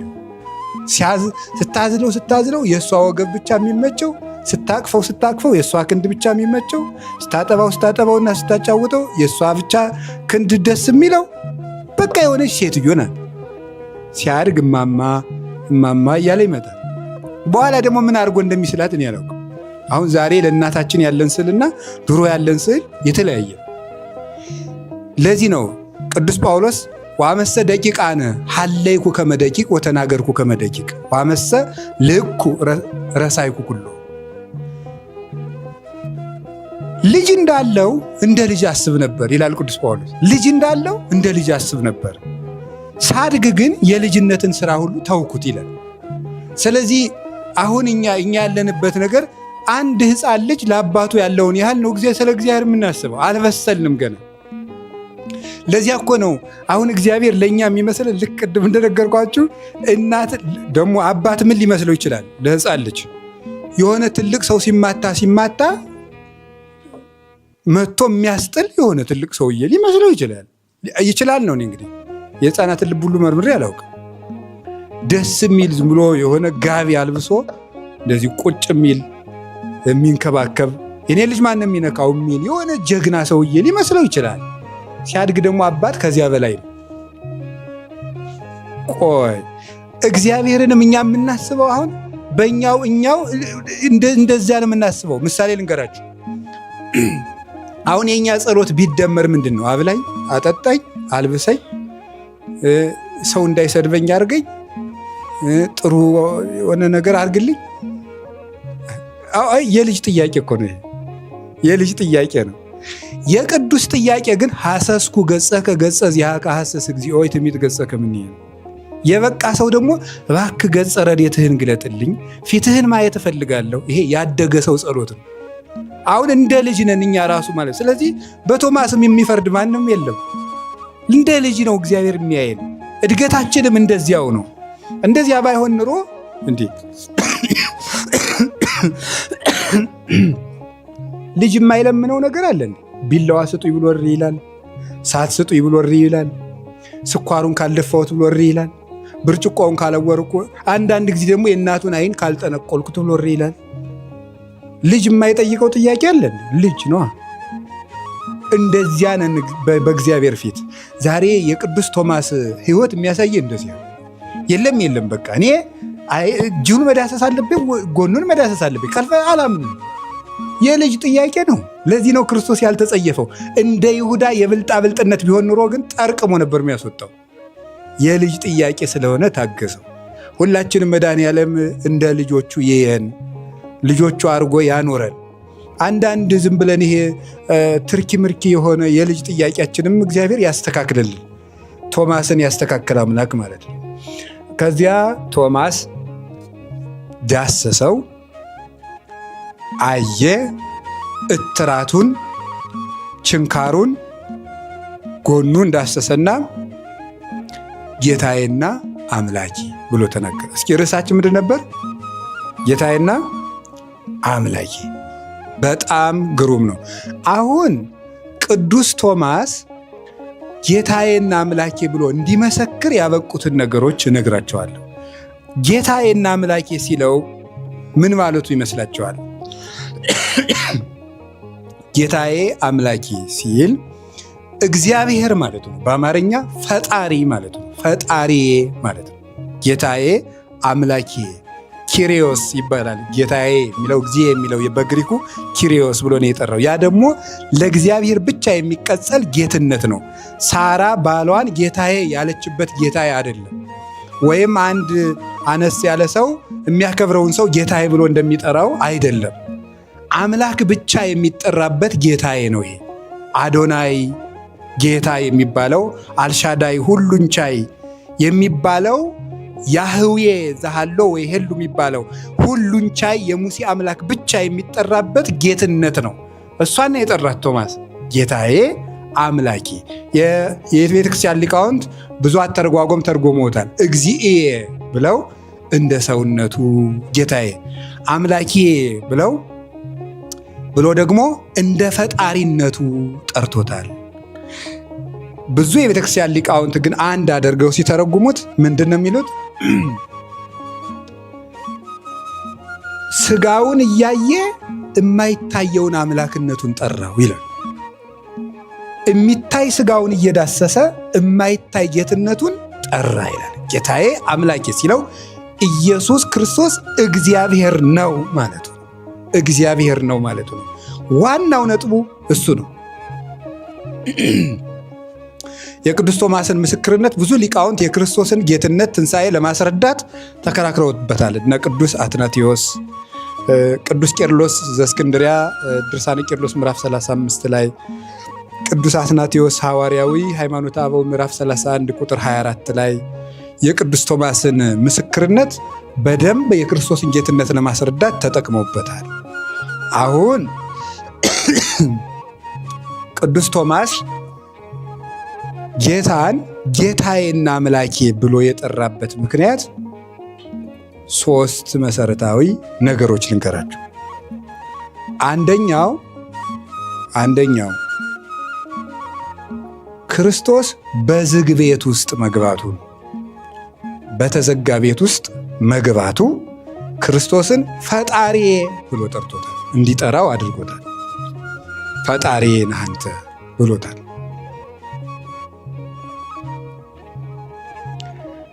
በዝግ ቤት፣ ይችን ዝግ ቤት በኋላ የትምህርቱ ማጠቃለያ ላይ እናመጣታለን። ትርጉም ያላት ነገር ናት። በዝግ ቤት የሚገባው ለምንድን ነው? አሁን እንግዲህ ልብ በሉ፣ 2 ነገር ታስተውላላችሁ። ኢየሱስ ክርስቶስ ስጋ ለብሷል። ያን ስጋ ማን ዳሶታል? ንገሩኝ እንጂ። ቅዱስ ቶማስ ዳሶታል። ቶማስ ስጋውን ዳሶታል። ያ የተዳሰሰ ስጋ እንዲያውም ቅዱስ ዮሐንስ አፈወርቅ እንደሚናገረው ግድግዳው ምንም ቀዳዳ የለው፣ በሩም የተሰበረ ነገር የለው፣ ፍጹም የታተመ ቤት ነው። ያ ስጋ እንዴት በተዘጋ ቤት ውስጥ ገብቶ ሊቆም ቻለ ነው ጥያቄ። ስጋ አይደለም እንዳይባል ደግሞ ዳሶታል። ቶማስ እኔ ካልዳሰስኩት ስጋ መሆኑን ካላረጋገጡ የድሮው ኢየሱስ የድሮው ክርስቶስ ተነስቷል አልልም፣ መጀመሪያ ዳስሼ ማየት አለብኝ ብሏል። ጥሩ፣ ስጋ አይደለም እንዳይባል ተዳሷል፣ ዳሶታል። ቶማስ አረጋግጧል፣ ዳሶታል። ታዲያ ስጋ በር ሳይከፈትለት በመስኮት ሳይገባ ወይም ግድግዳ ሳይቀደድለት ወይም እንጨት ሳይነሳለት እንዴት ሊገባ ቻለ ብሎ ይጠይቃል። መልሱ ሥጋ የሆነ አምላክ ስለሆነ ነው። ሥጋ የሆነ አምላክ ስለሆነ ነው። ሰው የሆነ አምላክ ኢንካርኔትድ ጋድ ይባላል። ክርስቶስ ሰው የሆነ አምላክ ነው። ከዚያ የተነሳ አንተ ዘቀዳሚ ወአንተ ዘዳሃሪ ማለቱ ነው እግዚእ ወአምላኬ ሲለው ይላል። ሁለት ቃላትን ደጋግሞ መጠቀም የፈለገበት ምክንያት አንተ ዘቀዳሚ ወአንተ ዘዳሃሪ፣ ቅድመ ዓለም የነበርክ ጌታም አንተ ነህ። ዛሬም ደግሞ ዕድሜ በሚቆጠርለት ሥጋ የተገለጥክ አንተው ነህ የማትለወጥ። ቅዱስ ጳውሎስ እንዳለ ዕብራውያን ምዕራፍ 13 ቁጥር 8 ላይ ስመ ኢየሱስ ክርስቶስ ዘትማልም ወይወም ወክመ ውእቱ እስከ ለዓለም፣ ኢየሱስ ክርስቶስ ትናንትም ዛሬም እስከ ዘላለሙ ያው ነው እንዳለ። ስለዚህ ክርስቶስ እንደ ሰውነቱ ቶማስ ዳሰሰው፣ እንደ ጌትነቱ በተዘጋ ቤት ውስጥ ገባ። ያንን ስላየ ቅዱስ ቶማስ እውነትም ፈጣሪ እውነትም ፈጣሪ እውነትም የተነሳኸው ጌታዬ፣ በተዘጋ ቤት ሳትከፍት የገባህ በተዘጋ መቃብር መነሳት ይሳንሃል እላለሁን? እውነትም ፈጣሪ ነህ፣ እውነትም ተነስተሃል። አንተ የተነሳው አንተ በእርግጥ ሰው የሆነው ከአምላክ ስለሆንክ ነው ማለቱ። ቅዱስ አባ ጊዮርጊስ ዘጋስጫ ኢትዮጵያዊ ሊቅ አነክር ሰለስተ አናቅጸ ዘያርሃውን ወልደ እግዚአብሔር፣ የእግዚአብሔር ልጅ ያልከፈታቸው 3 በሮችን አደንቃለሁ። አንደኛው የተዘጋ ቤት ነው። ሁለተኛው የተዘጋ መቃብር ነው። ሶስተኛ የታተመ የእናቱ ድንግልና ነው። ለሁለቱስ አምሳያ ያላቸው ይል። ለምሳሌ በተዘጋ መቃብር ለመውጣቱ ዳንኤል በተዘጋ ጉድጓድ ውስጥ ኖሮ ዕንባቆም ሄዶ ስንቅ አቀብሎት ወጥቷል። ለተዘጋው በርም መልአኩ ወጥቶ ገብቶ ሄዶ ጴጥሮስን አውጥቶታል። ለእናቱ ድንግልና ግን ወደር አላገኘውለትም ይል። ስለዚህ ወልደ እግዚአብሔር እነዚህን 3 ሰው የማይችላቸውን ነገሮች በማድረግ እግዚአብሔር መሆኑን አስረዳ። አንደኛ በተዘጋ ቤት ውስጥ መግባት ለሰው ልጅ ጨርሶ አይቻልም፣ ለፍጡር አይቻልም። ሁለተኛ መቃብር እንደተዘጋ መውጣት ለፍጡር አይቻልም፣ ለዚያውም ከሞቱ በኋላ። ሶስተኛ የእናት ድንግልና ሳይለወጥ መጸነስ፣ የእናት ድንግልና ሳይለወጥ መወለድ፣ ከተወለደ በኋላ የእናቱ ድንግልና ታትሞ መኖር ለፍጡር አይቻልም። ይህ ክርስቶስ እግዚአብሔርነቱን ያስረዳባቸው 3 ያልተከፈቱ በሮች ናቸው። የተዘጋው በር፣ የታተመው መቃብር እና የእናቱ ድንግልና። ይህንን ማንም ሊያደርገው ፈጽሞ አይቻልም። ከዚህ የተነሳ ቶማስ ክርስቶስ የሞትና የሕይወት ጌታ፣ የሞትና የሕይወት ቁልፍ በእጁ የተያዘ በተዘጋው የሚገባ የተዘጋውን የሚከፍት ሲኦልን የከፈተ ማለት ነው። ሁሉ የሚቻለው የባሕርይ አምላክ መሆኑን አውቆ እውነትም ጌታዬ ክርስቶስ ሆይ አንተ እውነትም አምላኬ ነህ። አምላክ ማለት ፈጣሪ ማለት ፈጣሪዬ ነህ አንተ አለው። እኛ ኢየሱስ ክርስቶስን እግዚአብሔር ነው ብለን የምናመልከው አንድን መምህር ወደ አምላክነት አሳድገን አይደለም፣ ወደ ሰውነት የመጣውን አምላክ ነው እንጂ የምንከተለው። እንደ ነቢይ የሚቆጠርን አንድን የተከበረ ነቢይ እኛ ከባክበን ትምህርት አበጅተንለት ወደ እግዚአብሔርነት አሳድገ ነው የሌለውን ነገር እየተናገርለት አይደለም። እንኳንስ ከታች ያለ ሆኖ ወደ ላይ ልናሳድገው ይቅርና ከላይ ወደ ታች የባሪያን መልክ ይዞ የመጣውን ጌታን የምንሰብከው። ወነስአ አርአያ ገብር እንዲል የባሪያን መልክ ይዞ በታችኛው እርከን የመጣውን ሰውን መውደዱን እስከዚህ መጠን የገለጸውን ፍቅር የሆነውን አምላክ ነው የምንገልጸው። የምናመልከው የምንከተለው እሱ ነው። ሁለተኛ ቅዱስ ቶማስ ክርስቶስን ጌታዬ አምላኬ ብሎ እንዲጠራ ያበቃው ምንድን ነው ሲባል ቶማስ አላምንም ብሎ ሲከራከር ጌታ ነበረ እዚያ? ነበረ? አልነበረም? አልነበረም። ዮሐንስ ወንጌል ምዕራፍ 20 ማንበብ ትችላላችሁ እስከ ቁጥር 19። ቶማስ ከሐዋርያት ጋር ሲከራከር ጌታ አልነበረም። ካልነበረ እንደመጣ ልብ ብላችሁ ስሙ። ጌታ እንደመጣ በ8ኛው ቀን ቶማስን እንዲናገር አላደረገውም። ዝም ብሎ ገባና ሰላም ለእናንተ ይሁን ብሎ ቶማስና እጅህን አስገባ ነው ያለው። የተሰወረውን የሚያውቅ አምላክ ነው ማለት ነው። አልነበረም። ጌታ በዚያ አልነበረም። እሁድ መጣ፣ ሰላምን ሰጣቸው፣ ተሰወራቸው። ስለዚህ መጥቶ እንደገባ ወዲያው ቶማስ ና እጅህን ወደ እኔ አምጣ አለው። ይሄ ያስደነግጣል። ወዴት ሰማኝ ወዴት አየኝ ያስብላል። ቅዱስ ዮሐንስ አፈወርቅ ለምንድን ነው ክርስቶስ 8 ቀን ሙሉ ቶማስ እንደው መከራውን እንዲያ ያደረገው? እንደው ወደ ረቡዕም ወደዚያም እንደው ቀደም ብሎ ቢመጣለት የሚለውን ሲመልስ በደንብ ለምስጢሩ እንዲጓጓ ነው ይላል። በደንብ ለምስጢሩ እንዲጓጓ እንዲፈልገው ማለት ነው። ማወቅ እንዲፈልግ በደንብ ከዚያ የተነሳ ዘገየ እስከ 8 ቀን። ስለዚህ ክርስቶስ የተሰወረውን የሚያውቅ ጌታ መሆኑን ለመግለጽ ነው የተደረገው። በዮሐንስ ወንጌል ምዕራፍ 2 ላይ ስትመለከቱ እንዲህ የሚል ቃል አለ።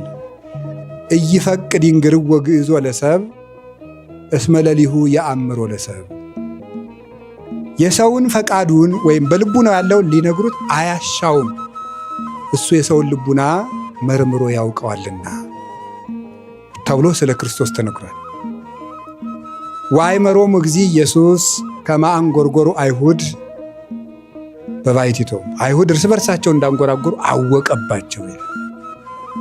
ስለዚህ ክርስቶስ የተሰወረን ማወቅ ይውላችሁ ኦምኒ ፕሬዘንት ይባላል። በሁሉ ቦታ የሚገኝ ነው ማለት ነው። ቶማስ እንደዛ ብሎ ሲጠራጠር ክርስቶስ በስጋው እዚያ ውስጥ አይኑር እንጂ አዳራሹ ውስጥ በአምላክነቱ ግን ከደቀ መዛሙርቱ ጋር ነበረ። ስለዚህም እኮ ነው በማቴዎስ ወንጌል ምዕራፍ 28 ቁጥር 19 ላይ አንሰ እሄሉ ምስሌክሙ እስከ ህልቀተ ዓለም፣ እኔ እስከ ዓለም ፍጻሜ ድረስ ከእናንተ ጋር ነኝ ይላል። አንድ ፍጡር 3 ክንድ ከስንዝር ቁመት ያለው ፍጡር እንዴት ነው እስከ ዓለም ፍጻሜ ከእናንተ ጋር ነኝ ሊል የሚችለው? እንዴት ሊኖር ይችላል? ስለዚህ ክርስቶስ ሙሉ አምላክ ነው። አንተ ስታየው ግን 3 ክንድ ከስንዝር ቁመት አለው። እናቱ ትጸንሰዋለች፣ በጀርባዋ ታዝለዋለች፣ በክንዷ ትታቀፈዋለች፣ በጣቷ ይዛ ታስከትለዋለች። አምላክ በትሕትና ዓለምን በመሃል እጁ እንደያዘ ሰው ሆኖ ዓለምን ይዋጅ ዘንድ ፈቅዶ መጥቷልና ይሄ ነበር የተደረገው እንጂማ ክርስቶስ ሙሉ በኩልሄ ነው። በዮሐንስ ወንጌል ምዕራፍ 11 ቁጥር 1 ላይ ስታነቡ ምን የሚል ቃል ታገኛላችሁ? ከቁጥር 1 ጀምሮ ታሪኩ አለ። አልዓዛር አርክነ ኖመ አሐውር አንቅሆ፣ ወዳጃችን አልዓዛር ታሟል፣ ልቀሰቅሰው እወዳለሁ አለ። እኔ በዚህ ደግሞ ደስተኛ ነኝ፣ ምክንያቱ ሳለ የለሁም፣ እዚያ በቦታው ስለሌለው ደስ ይለኛል እናንተ ታምኑ ዘንድ አላቸው። አልዓዛር ወዳጃችን ታሟል፣ ልቀሰቅሰው ሄዳለሁ። ኋላ ሰዎች መጥተው ነው አልዓዛር ታሟል ብለው ነገሩት። እሱ ግን አስቀድሞ ተናግሯል። ስለዚህ ሰው ያደረገውን ነገር መርምሮ የሚያውቅ ኢየሱስ ክርስቶስ ሁሉ በፊቱ እንደ ስጦ የተሰጣ አምላክ ስለሆነ ላንተማ ተነሳህ መባል ያንስብሃል እንዴ? እውነት ነው። እውነትም ፈጣሪ ልብን የሚያውቅ ደግሞ ማን ነው? እግዚአብሔር ብቻ። እንግዲያውስ ክርስቶስ በሁሉ ቦታ የሚገኝ ሁሉን መርምሮ የሚያውቅ እሱ እግዚአብሔር ነው ማለት። በአንደኛ ሳሙኤል ምዕራፍ 16 ላይ ስትመለከቱ ምንድን ነው ያለው? ዛእኮ ዘከመ ይሬኢ ሰብ ዘይሬኢ እግዚአብሔር። የእግዚአብሔር አተያይ እንደ ሰው አተያይ አይደለም። እግዚአብሔር ሰው እንደሚያይ አይነት አያይም። እስመ ሰብ ይሬኢ ገጸ፣ ሰው ፊትን ያያል፣ እግዚአብሔርሰ ይፈትን ልበ ወኩልያተ። እግዚአብሔር ግን ልቡና ያመላለሰውን ኩላሊት ያጤሰውን መርምሮ ፈትኖ ያውቃል። ስለዚህ እግዚአብሔር ይፈትን ልበ ወኩልያተ ብሏል ቅዱስ ዳዊት። እግዚአብሔር ልብን መርምሮ ያውቃል። እንኪያ እንግዲህ ክርስቶስ ቶማስ ሲከራከር ሳይኖር በቦታው ሳይኖር ሙሉ ሆኖ የቶማስን ሕይወት ጥንቅቅ አድርጎ ስላወቀው ጌታዬ ፈጣሪ አንተ ነህ አለው። ከቃሉ ጋር ናቸው። እግዚአብሔር ከሁላችን ጋር ይሁን። ሶስተኛ ቶማስ ጌታን ጌታዬ ፈጣሪ ብሎ የተናገረበት ምክንያት ችንካሩን በማየቱ ነው።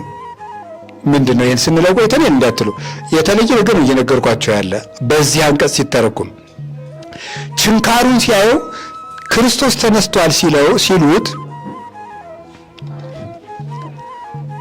ቶማስ ያለው መዳሰስ እፈልጋለሁ ያለው ሌላ ምታት እንደው ኢየሱስ ነኝ ብሎ ቢሆንስ ብሎ ነው።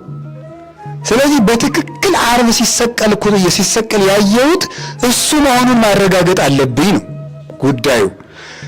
ዳሰሰው፣ አየው፣ ፊቱንም አየ፣ እጁንም አየ፣ ጎኑንም አየ። እሱ ነው። እንግዲህ እሱ ከሆነ ዓርብ ሳየው ምን ሲያደርግ ነው ያየሁት?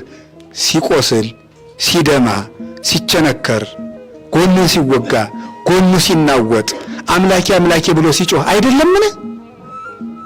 እንዴ ይሄ እንደዚያ ሲል ያየሁት ተነስቶማ ከሆነ እውነትም ምንድነው ነው? ፈጣሪ ነው ማለቱ ነው። ዓርብ ሲሰቀል ያየሁት ኢየሱስ መሆኑን መጀመሪያ ማረጋገጥ አለብኝ አለ። አረጋገጠ። ዓርብ ሲሰቀል ያየሁት፣ መልአክ ሲተፋበት ያየሁት፣ ጎኑን በጦር ሲወጋ ያየሁት፣ ሲቸነከር ያየሁት እሱ ከሆነ ከእግዚአብሔር በቀር ሞትን ሊያሸንፍ የሚችል የለምና በእውነት ይሄ ፊቴ ላይ የቆመው ችንካሩን የማየው ጌታ አምላክ ሰው ሆኖ ነው፣ ፈጣሪ ነው። ስለዚህ እምዳስሰው እንደ ሰውነቱ ነው፣ እማመልከው ደግሞ እንደ ጌትነቱ ነው ብሎ መሰከረ። እንግዲህ ክርስቶስ ተመልከቱ፣ ኢየሱስ ክርስቶስ መሆኑን ሐዋርያት አረጋግጠውታል። ሌላ ሰው ነው እንዳይባል ኢየሱስ ክርስቶስ መሆኑን ካረጋገጡት እሱ ደግሞ ምን ብሎ ነው ያለው? ናሁ ነአውር ኢየሩሳሌም ወይ እህዝዎ ለእጓለ እመሕያው ወይ ቀትልዎ ወአመሳልስት ዕለት ይትነሣ።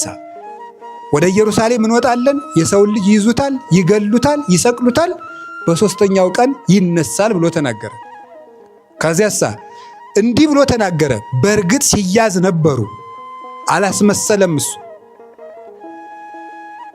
ታንስኡ ንሁር እምዜ እስመ በጽሐ ዘያገባእኒ የሚያስይዘኝ መጥቷልና ኑ እንሂድ ብሎ የሚያስይዘውን አውቆ ተነስቶ ሁር ወግበር ዘፈቀድከ ሂድና የወደድከውን አድርግ አስይዘኝ ብሎ ወደ የሚያስይዘው ማን እንደሆነ ተናግሮ ሐዋርያት እያዩ ተይዞ አገር እያየ ተሰቅሎ አገር እያየ ተቀብሮ እንቅልፍ የሌላቸው የሮማ ወታደሮች በዘበኝነት ቆመውበት እሱ መሆኑን ደግሞ ደቀ መዛሙርቱ ዳሰው ካረጋገጡት 40 ቀንም ከእሱ ጋር አብሯቸው ከቆየ ኢየሱስ በእውነት ከተቸነከረ በኋላ ክርስቶስ ከታየ አምላክ ቢሆን ነው እንጂ ፍጡር ከዚያ ሁሉ ሞት በኋላ መነሳት ይችላልን?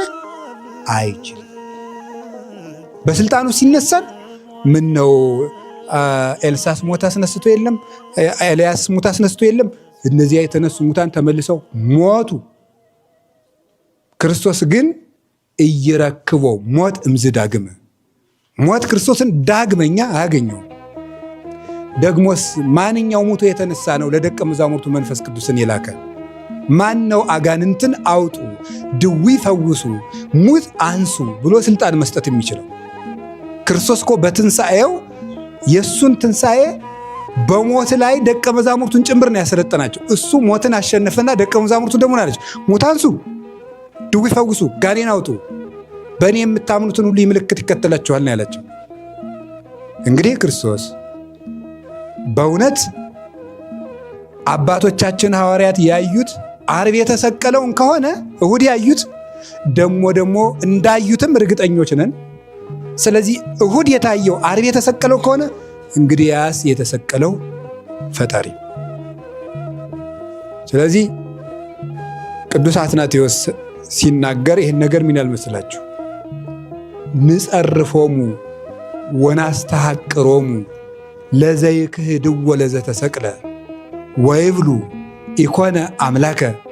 እነዚህ የተሰቀለው ክርስቶስ አምላክ አይደለም ብለው የሚናገሩትን እናሳፍራቸዋለን። ቃላቸውንም እንንቀዋለን፣ እንጸየፈዋለን።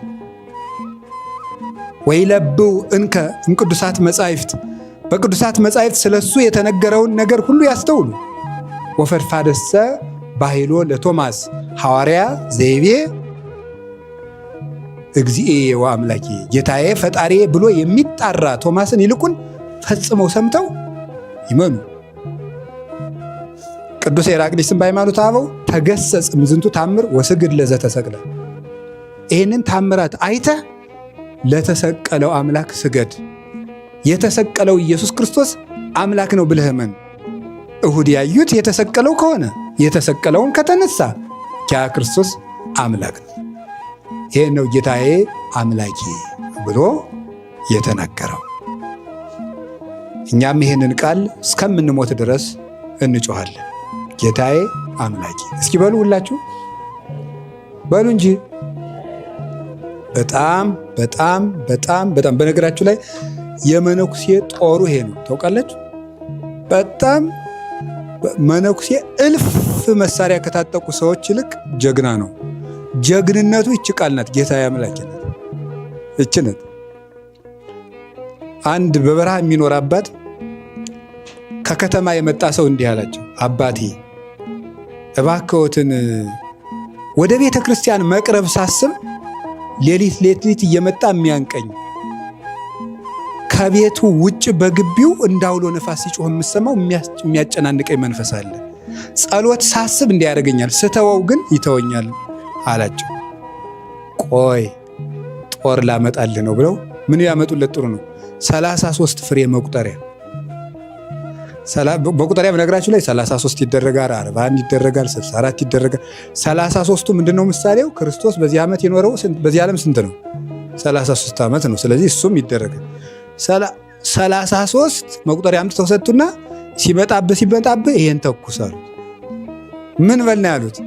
ጌታዬ ኢየሱስ ክርስቶስ ሆይ ማረኝ በለን። ያቺ ከዚያ በኋላ ሲጨንቀው ያችን ያወጣና ጌታዬ ኢየሱስ ክርስቶስ ሆይ ማረኝ እልም ይልለታል። እኔ ለመነኩሴ መቁጠሪያን የሚያህል ጋሻ የለው። እኔ እርግጠኛ ሆኜ ነው የምነግራችሁ። ቁጠሩ፣ ወግ አትቁጠሩ፣ ቁጠሩ ሁላችሁም ማለት ነው። በጣም ትልቅ ጋሻ ነው። ታውቃላችኋል። አንድ መነኩሴ መንገድ ሲሄድ አንበሳ መተውበት የሚያደርገው ቢጠፋው መቁጠሪያውን ቆጠር አድርግና በመቁጠሪያው ነካ ሲያደርገው አንበሶቹ ሞቱ። አለፍ ብሎ ወደና የማነፍስ መግደል ይሆንብኛል አለና መልሶ ወደ መቁጠሪያውን ቆጠር አድርጎ ነካ ሲያደርጋቸው ተነሱ። የኢየሱስ ክርስቶስ ስም የሚጠራበት እንደ ኢየሱስ ክርስቶስ ስም ያለ ጉልበት በምድር ላይ የለም። ምድርና ሰማይን በሙሉ ድል የሚነሳ ኃይል ነው። ጌታዬ አምላኬ። ድገሙ እንጂ ጨምሩ። ጌታዬ አምላኬ። ይሄ ቃል በስማም የቤተ ክርስቲያን ጋሻዋ ነው። ህንድ ቤተ ክርስቲያን ብትሄዱ በየጉዳዮቿ ጽፋ የምታዩት ነገር ይሄ ነው። ጌታዬ አምላኬ። የህንድ ቤተ ክርስቲያን ሀገረ ስብከቱ የቅዱስ ቶማስ ህንድ አይደለ? ስለዚህ ጌታዬ አምላኬ ተብሎ ይገኛል። እና ዛሬም ቅዱስ ቶማስ አባታችን ነው። እኛም አብራን ከህንድ ኦርቶዶክስ ጋር የእኛም የቤተ ክርስቲያናችን ዋና መሰረታችን ነው። ስብሐት ለከ ክርስቶስ እግዚእ ወአምላኪየ ኩሎ ጊዜ። ስለዚህ እግዚእ ወአምላኪየ ሳንል ቅዳሴ አንቀድስም ማለት ነው። ጌታዬ አምላኬ ብለን ነው ቅዳሴ የምንቀድሰው፣ ስርዓተ ቅዳሴያችን ላይ ማለት ነው። ይሄ ቤተ ክርስቲያን የቆመችበት መሰረት ነው ማለት ነው። እግዚእ ወአምላኪየ። አንድ ጊዜ ድገሙ ሁላችሁም እስቲ በአማርኛ በሉት። ስለዚህ በጨነቃችሁ ቁጥር ዝም ብላችሁ 5 ደቂቃ ወስዳችሁ መቁጠሪያ ካላችሁ መቁጠሪያ፣ ከሌላችሁ በእጃችሁ ጌታዬ ኢየሱስ ክርስቶስ ማረኝ፣ ጌታዬ ኢየሱስ ክርስቶስ ማረኝ፣ ጌታዬ ኢየሱስ ክርስቶስ ማረኝ፣ ጌታዬ ኢየሱስ ክርስቶስ ማረኝ። እኛ ግን ጎረቤት ፈልጋል የምንለው የሆነ ነገር ሲገኝ ለማን ልደውልልህ ማለት እዚህ አብሮ እያለ እዚህ እኮ አለ የተዘጋውን ከፍቶ የሚገባ ጌታ ማለት ነው። ሁሉ የሚቻለው አምላክ እሱ አለ። ተጠርቶ ቅርብ ይሆን እንኳን የእሱን ስም እኮ የሰማዕታቱን ስም ገና ሲጀመር ነው የምትደርስላቸው አይደለም። ጊዮርጊስን ጊ ሲባል ገና ትደርሳለህ ነው ያለው። ቂርቆስን መርቆሬዎስን እንደዚህ ቂ ሲባል ነው። እምሩፀተ ነፋስ ወአውሎ ያለውም ለዚህ ነው። ገና ቂ ጊ ሲባል ነው የሚደርሱት። እንኳን የእሱ ስም እና እንደ ክርስቶስ ስም ያለ ጋሻ የለም። ጌታዬ አምላኬ በጣም ግሩም ነው። አሁን አንድ ሁለት ነገር ልጨምርና ትምህርቴን ለዛሬው ይበቃኛል መሰለኝ። የመጀመሪያው ነገር ቶማስን ለዚህ ክብር እንዲበቃ የረዳው ምንድን ነው? አለማመኑ እንዴት እግዚአብሔር እንዲረዳው ያደረገው ምንድን ነው? ሶስት ነገር። ቶማስ ይህን ምስጢር ለማየት ያበቃው ምንድን ነው ስትሉ ሶስት ነገር። ብዙ ሶስት ነገር ነግሬያቸዋለሁ። ያው እንግዲህ የመጀመሪያው ከወንድሞች ጋር በህብረት መቀመጥ። ከማን ጋር መቀመጥ ነው? ከወንድሞች ጋር በህብረት መቀመጥ እምነትን ይጠግናል፣ ይፈውሳል። ስለዚህ እንዛሃለው ውስጥ አርዳይሁ ደቀ መዛሙርቱ ውስጥ ሳሉ ወቶማስኒ ሃሎ ምስሊሆሙ ቶማስም ከነሱ ጋር ነበር። ስለዚህ ከክርስቶስ ደቀ መዛሙርት ጋር ከክርስቶስ ማህበር ጋር አንድ ላይ መኖር እምነት ይጨምራል። ምክንያቱም እኛ ብንጠራጠር አጠገባችን የሚያምኑ 3-4 ወንድሞች አሉ፣ 3-4 እህቶች አሉ።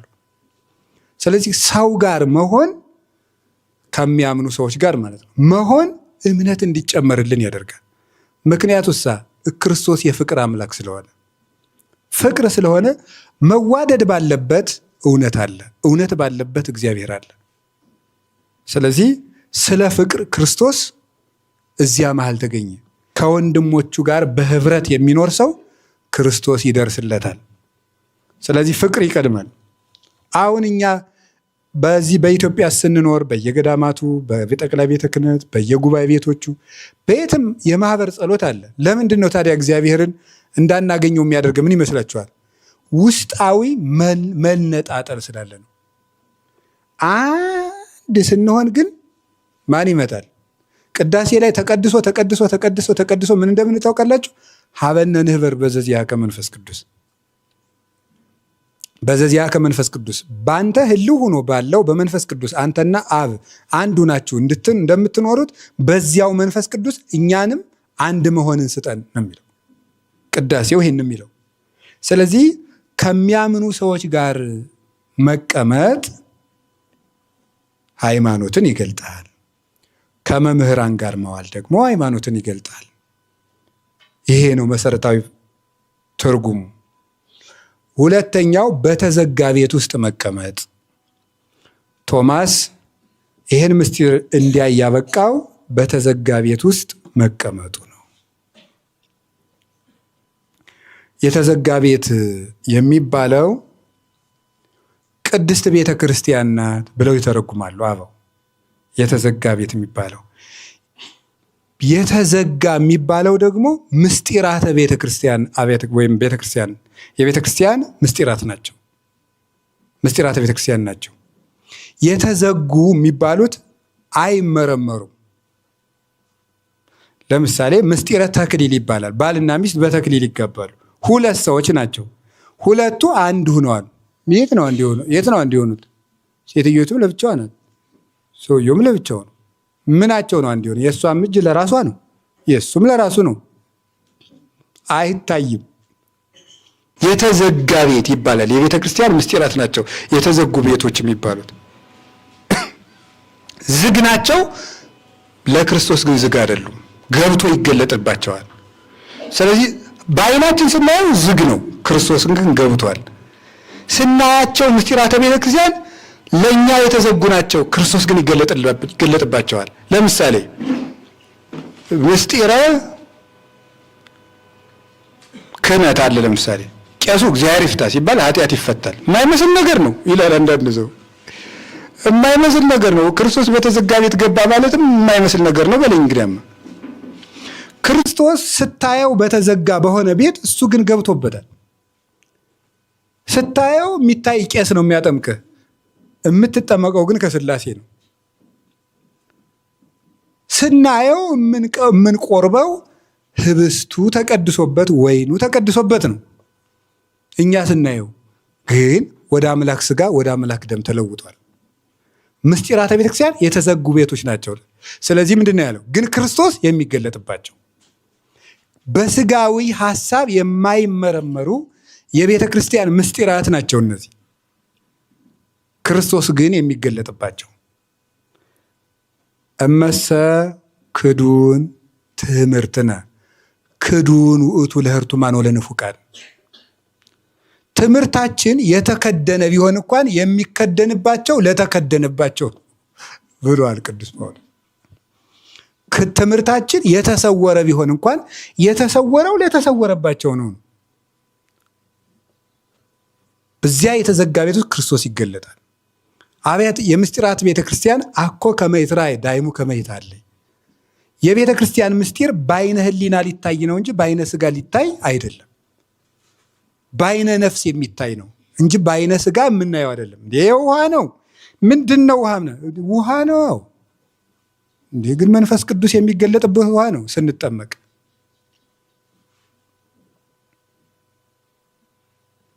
እንዴ ቄሱም የምናውቀው ነው። ቄስ መንክር በለው ቄስ አይምሮ በለው ከሆነ ጳጳስ ተሾሞ ሲመጣም የጨመረው ነገር የለም። ቁመትም አልተጨመረለትም። ፀጉሩም እንደ ድሮው ነው። አይኑም እንደ ድሮው እንደፈጠጠ ነው። እጁም እንደ ድሮው ነው። ምንም የተጨመረለት ነገር የለም። ግን የእግዚአብሔር ምስጢር ግን ተሸክሞ ነው የሚመጣ። ይሄ የመንፈስ ቅዱስ አሰራር ነው። ለብእሲሰ መንፈሳዊ ኩሉ ይተሐሰሱ ወሎቱሰ አልቦ ዘይተሐሰሱ። አንደኛ ቆሮንቶስ ምዕራፍ 2 ላይ ቅዱስ ጳውሎስ ሲናገር መንፈሳዊ ሰው ሁሉን ይመረምራል፣ እሱን ግን የሚመረምረው የለም ይላል። የቤተክርስቲያን ምስጢራት አይመረመሩ። ብዙ ሰዎች ከቤተክርስቲያን ወጥተው የቀሩት በዚህ ምክንያት ነው። እዚች ቤተክርስቲያን ውስጥ ኑር ማለት ነው ክርስቶስ እንዲገለጥልን። እዚች ቤተክርስቲያን ውስጥ ይቺ የተዘጋጅ ማንም ሊመረምራት የማትችል። ስለዚህ ቤተ ክርስቲያንን ወሪደ ብሔረ ሮሜ ሪክዋ ለቤተ ክርስቲያን፣ ወደ ሮሜ ሄጄ ቤተ ክርስቲያንን አየዋት አወኳት፣ ከዚያ በኋላ እንደ እህት ያየዋት ይላል ቅዱስ ያሬድ ሲናገር። ቤተ ክርስቲያንን ሰው ያያታል፣ ያውቃታል፣ ይኖርባታል። ዝም ብሎ ግን ከውጭ ብሎ ቢያያት ምንድን ነው ምነው? ጸላም አነ ወሰናይት ብላ ነው የምትመልስልን። ጸላም አነ ወሰናይት ማለት ምን ማለት ይመስላችኋል? እዚህ ተርጉሙ በሉ እናንተ ተርጉሙ። ጸላም አነ ወሰናይት በሉ እሺ፣ በአማርኛ በሉ፣ በግዙም በሉት በሉ እንጂ ተርጉሙት። እሺ ተርጉሙ እንጂ። በቃ ካልተረጎማችሁት እኔም አልተረጎም። እስመ ለዘቦ ይውብዎ ንባብ ላይ ያዘ ትርጓሜ ይጨምሩልታል። ወለዘስ አልቦ መኒቦ ያይድዎ። እሺ በቃ ተውት፣ እኔም ትቸዋለሁ። ተርጉሙና ልተርጉምላችሁ። በቃ አቤት ቆይ ይበሉሽ።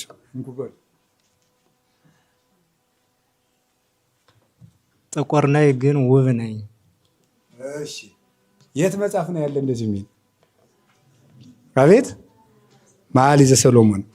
አሁን ቤተ ክርስቲያን እናት እንደዚህ ብላ የምትናገር ታውቃላችሁ? ጥቁር ነኝ የምትለው ምን እያለችው? ለሰዎች ለማያምኑ ሰዎች ቤተክርስቲያን ሲያው ማህሌቱ ነውር ነው፣ ቅዳሴው ነውር ነው፣ ጾሟ ነውር ነው፣ ለቄስ መናዘዝ ነውር ነው። ከዚያሳ ግን በመንፈስ ቅዱስ ለተረዳት ግን ቤተክርስቲያን ምንድን ናት? ውብ ናት። የክርስቶስ ሙሽራ ናት ማለት ነው።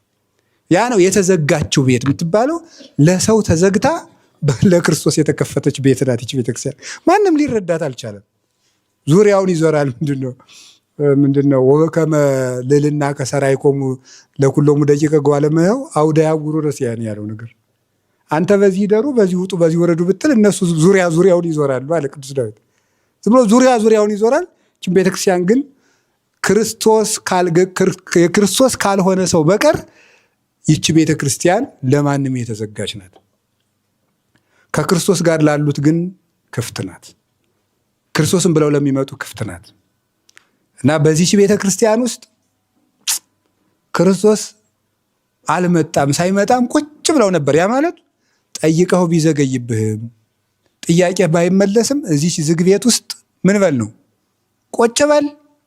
ክርስቶስ በሳምንቱም ይመጣል፣ ወይ ማክሰኞ ይመጣል፣ ወይ እሑድ ይመጣል፣ ወይም ደግሞ ሁልጊዜ ይመጣል። አናየውም እንጂ ቅዳሴ በተቀደሰው ቁጥር አሁንም መንፈስ ቅዱስ ይወርዳል። ኪዳን በተደረሰ ቁጥር መንፈስ ቅዱስ ይወርዳል። ሁልጊዜ ቅዱስ አግናጢዎስ የተናገረው ነገር ነው። መንፈስ ቅዱስን አሳየኝ ካልከኝ ቤተክርስቲያን ያችሁልህ ይላል። ምን ማለት ነው?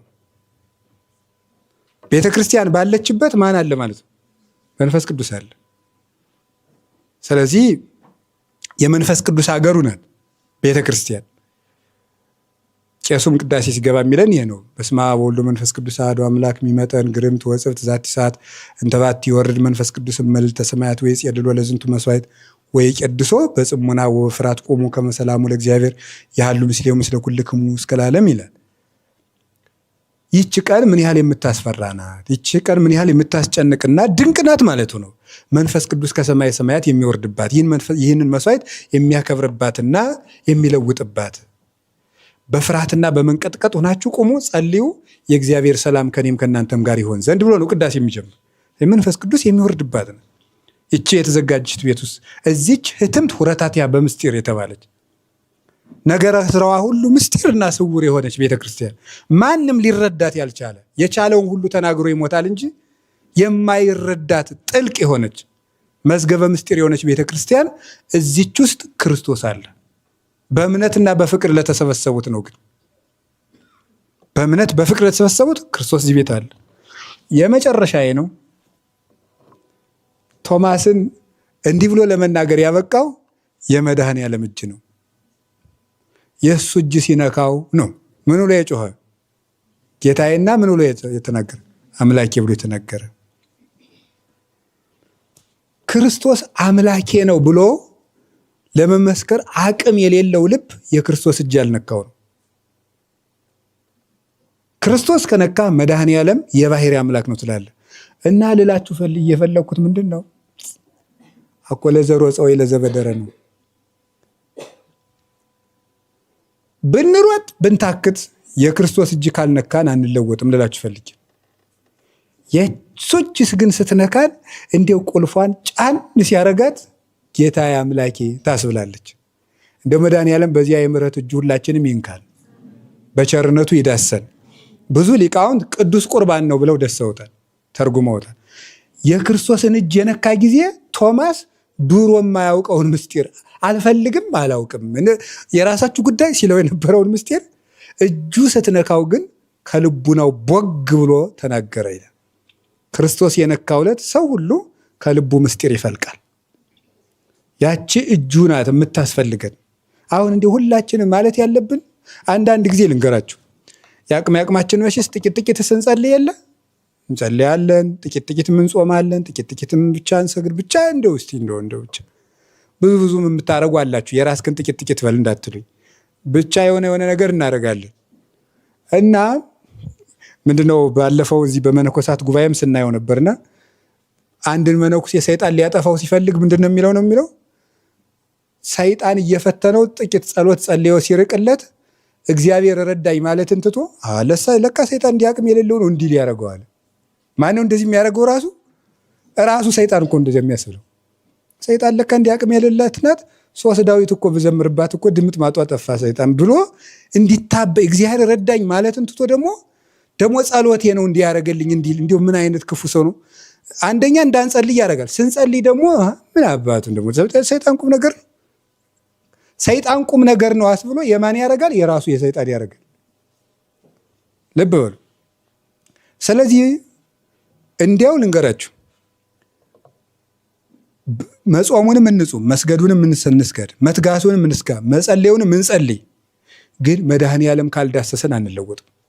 ምን ማድረግ አለብን? መድኃኔዓለም ለውጠኝ፣ አንተ በምሕረት እጅህ ዳሰኝ እባክህን፣ አንተ በዚያ የምሕረት እጅህ ንካኝ እባክህን፣ አንተ ዳሰኝ። ያ በፍጹም እምነት ቅዱስ ቁርባንን ሲቀበሉ ሰዎች እንደ ቶማስ ልቡናቸው በምስጢረ መለኮት ይዋኛል ብለው የተረጎሙት አበው አሉ። እጁን መንካት ማለት ይሄ ነው። ከመንካት እየቆረብን አይደለም። የሚጎለን ምንድን ነው? እምነት ግን ይጎለናል። አሁንም እምነት ጨምርልኝ፣ አንተ በምሕረት እጅ ዳሰኝ። ታውቃላችሁ አንድ አይነ ስውር ነበረ። ከዛ ጌታችን ኢየሱስ ክርስቶስ በከተማ አገኘው። ከከተማ አወጣውና ምን አደረገው? ዳሰሰው። ምን ታያለህ አለው። ሰዎች እንደ ሸምበቆ ሲንቀሳቀሱ ያለው አለ። ደግሞ ሲዳሰሰው እጁን ሲጭን በምን ነው? ጌታዬ አሁንስ አጥርቻ ያለው አለ። የክርስቶስ እጅ ብቻ ነው የልብ ዓይን የሚገልጠው። አሁን በትንሣኤው ምስጢር 2 የኤማውስ መንገደኞች ታገኛላችሁ። እነዚህ ሰዎች ቀኑን ሙሉ ከጌታ ጋር አብረው ሲሄዱ ኖረዋል፣ ውለዋል። አውቀውታል ግን አላወቁትም። እኔ የሚገርመኝ ማታ ሲመሽ እናንተ ወዴት ነው የምትሄዱት? ወደ ኤማውስ። ምኑ ናችሁ ነው? አልሰማም እንደ ኢየሱስ ክርስቶስ የሚባል መጥቶ ተሰቅሎ እኛንም ያድነናል ስንል ይኸው ሞቶ ይኸው 3 ቀኑን እንደዚህ ይላሉ፣ ያወጋሉ። እናንተ ልቡናችሁ ከማመን የዘገየ ድሮ የነቢያትን ትንቢት እየጠቀሰ አልነገራችሁም? እሰቀላለሁ፣ ሞታለሁ፣ እነሳለሁ አላላችሁም አላቸው። አዎ እሱማ ሲሉ አሉ። ሊመሽ ሲል ሊያር ነው ሲላቸው ህድር ምስሌነ እስመ መሲሕ ወተቆልቆለ ፀሐይ፣ እንደው መሽቷል እኛ ጋር እደል አሉት። አይ እንደው እንግዲህ ቸርነቱ እንደው ግርም ምን የሚያደርገው የእግዚአብሔር ፍቅር። አሁን ዛሬ በ8ኛው ቀን የመጣ አንድ ተማሪ ለማስተካከል ነው። ያማን ነው? ቶማስ እኮ ነው። እንግዲህ እኮ የቶማስ ጎልቶ ተጻፈን እንጂ 11ዱም እኮ ውስጣቸውን ሲያሻቸው ነበር። እሑድ ዕለት እኮ ሰምተናል አይደለም? ምታት ቢሆንስ ብለዋል እኮ እነሱም በውስጣቸው። አረ ለምታት አጥንት የለውም እቴኑ ዳሱ ይብሏቸዋል እነሱ። አንድ ሰው ቢቀርበት ደግሞ አንድ ሰው ለማስተካከል ዛሬ መጣ። ለእግዚአብሔር ትርፍ ሰው የለውም፣ ሁሉ እኩል ገንዘቡ ነው። እኛ ብቻ ነን ትርፍ ሰው የምናበጀው። እግዚአብሔር ሁሉ እኩል ነው፣ ሁሉ እኩል ልጁ ነው። እንደዚያን ያደረገ አሁን ያንን እነዚያን ሰዎች አብሯቸው መንገድ እየሄደ 60 ምዕራፍ እንደዚህ የሄደ ቀኑን ሙሉ እንደዚያን ለማስተካከል አብሮ መንገድ ሄድ። የት አባታችሁ ነው የምትሄዱት እናንተ? እንዲያው እነሳለሁ ያልነገርኳቸውም ብሎ እዚያውን ቅጭንስ ቢነግሯቸው አብሮ መንገድ ሲሄድ ቀኑን ሙሉ እንዲሁ እስከ ማታ ድረስ የዋህነት፣ ቅንነት፣ ደግነት በክርስቶስ ቤት አሉ። ቅድሳት ወበየ ስብሐት ውስተ መቅደሱ ያለውም ነቢዩ ለዚህ ነው። አሁን አብሯቸው ሄደና ማታ እንጀራ ቆረሰና ሰጣቸው። እራት አብረህን ብላ ብለውት ቆርሶ ሲሰጣቸው ያን ሲበሉ ወተከስታ አዕይንቲሆሙ ዓይኖቻቸው ምን አሉ ይላል? ተከፈቱ ይላል። ቀን እውሩ ነው እንዴ ያን ሁሉ መንገድ ሲሄዱ የዋሉት?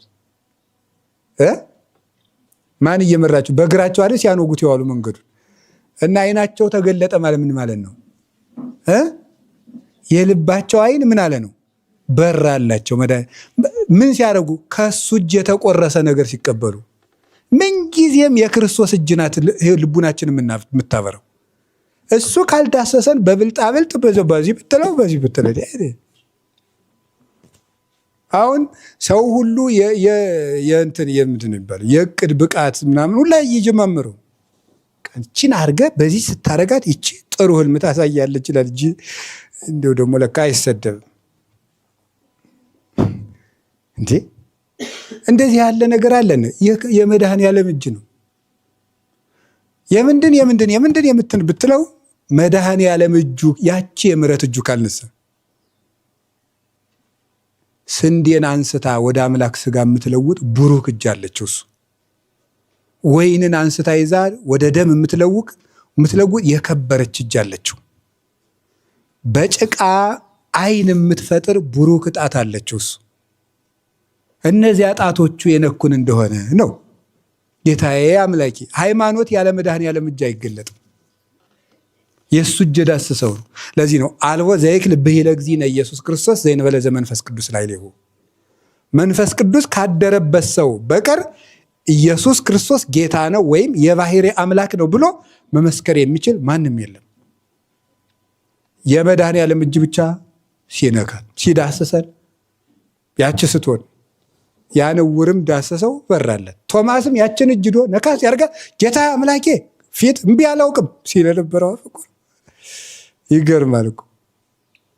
እኛንም እንደው እንግዲህ እግዚአብሔር እምቢ ያለንን ነገር ሁሉ እሱ በእጁ ዳሶ ያናግረን። በእጁ ዳሶ ይግለጥልን። ሃይማኖት የተገለጠ እውነት ነው እንጂ ሰው ፈልጎ የቀመረው ድሪቶ አይደለም። የሐሳብ ድሪቶ የሐሳብ ጥርቅም አይደለም። በመድኃኔዓለም እጅ የተገለጠ እውነተኛ ምስክርነት ነው። ጌታዬ አምላኬ እኔ ዛሬ በፊታችሁ ቆሜ እናንተም አብራችሁ ይሆናችሁ ጌታዬ አምላኬ ሆነን ዘወትር በቅዳሴ ወደ አምን ባህዱ እግዚእነ ኢየሱስ ክርስቶስ ወልዱ ዋሕድ ብለን የምንመሰክርለት ይሄ እውነት የሆነው ሃይማኖት መድኃኔዓለም በእጁ ዳሶ ያናገረው ነው። የመለኮት እጅ የገለጠው ነው። የሰው እጅ ሃይማኖትን አልሰራም አይሰራምም። በሰው እጅ የጻፈውንም አልቀበልም። እኔ አምላክ በእጁ ነክቶ ያናገረው ነው።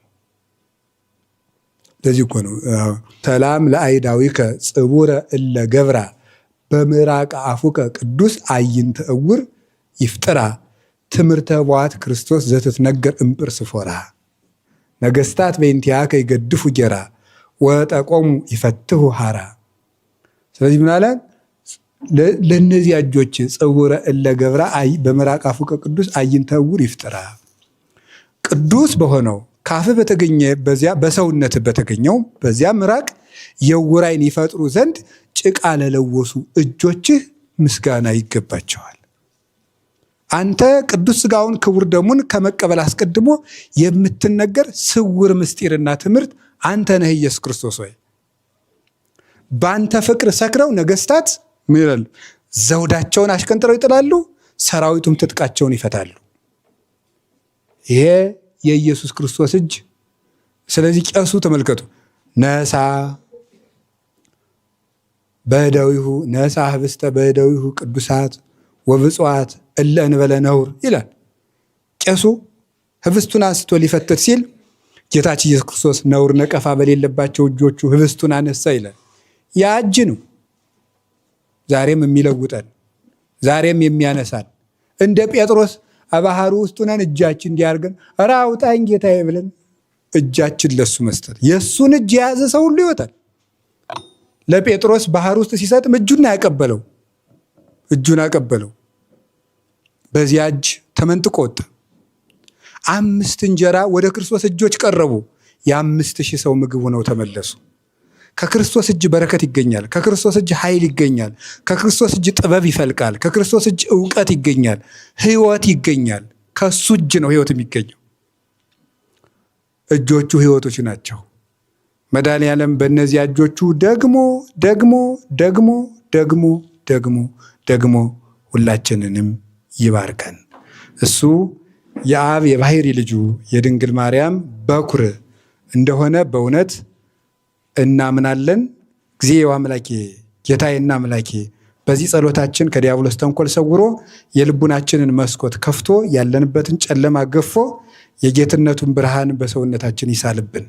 ወስብሐት ለእግዚአብሔር። ይቆየን። ስብሐት ለከ ክርስቶስ እግዚእ ወአምላኬ ኩሎ ጊዜ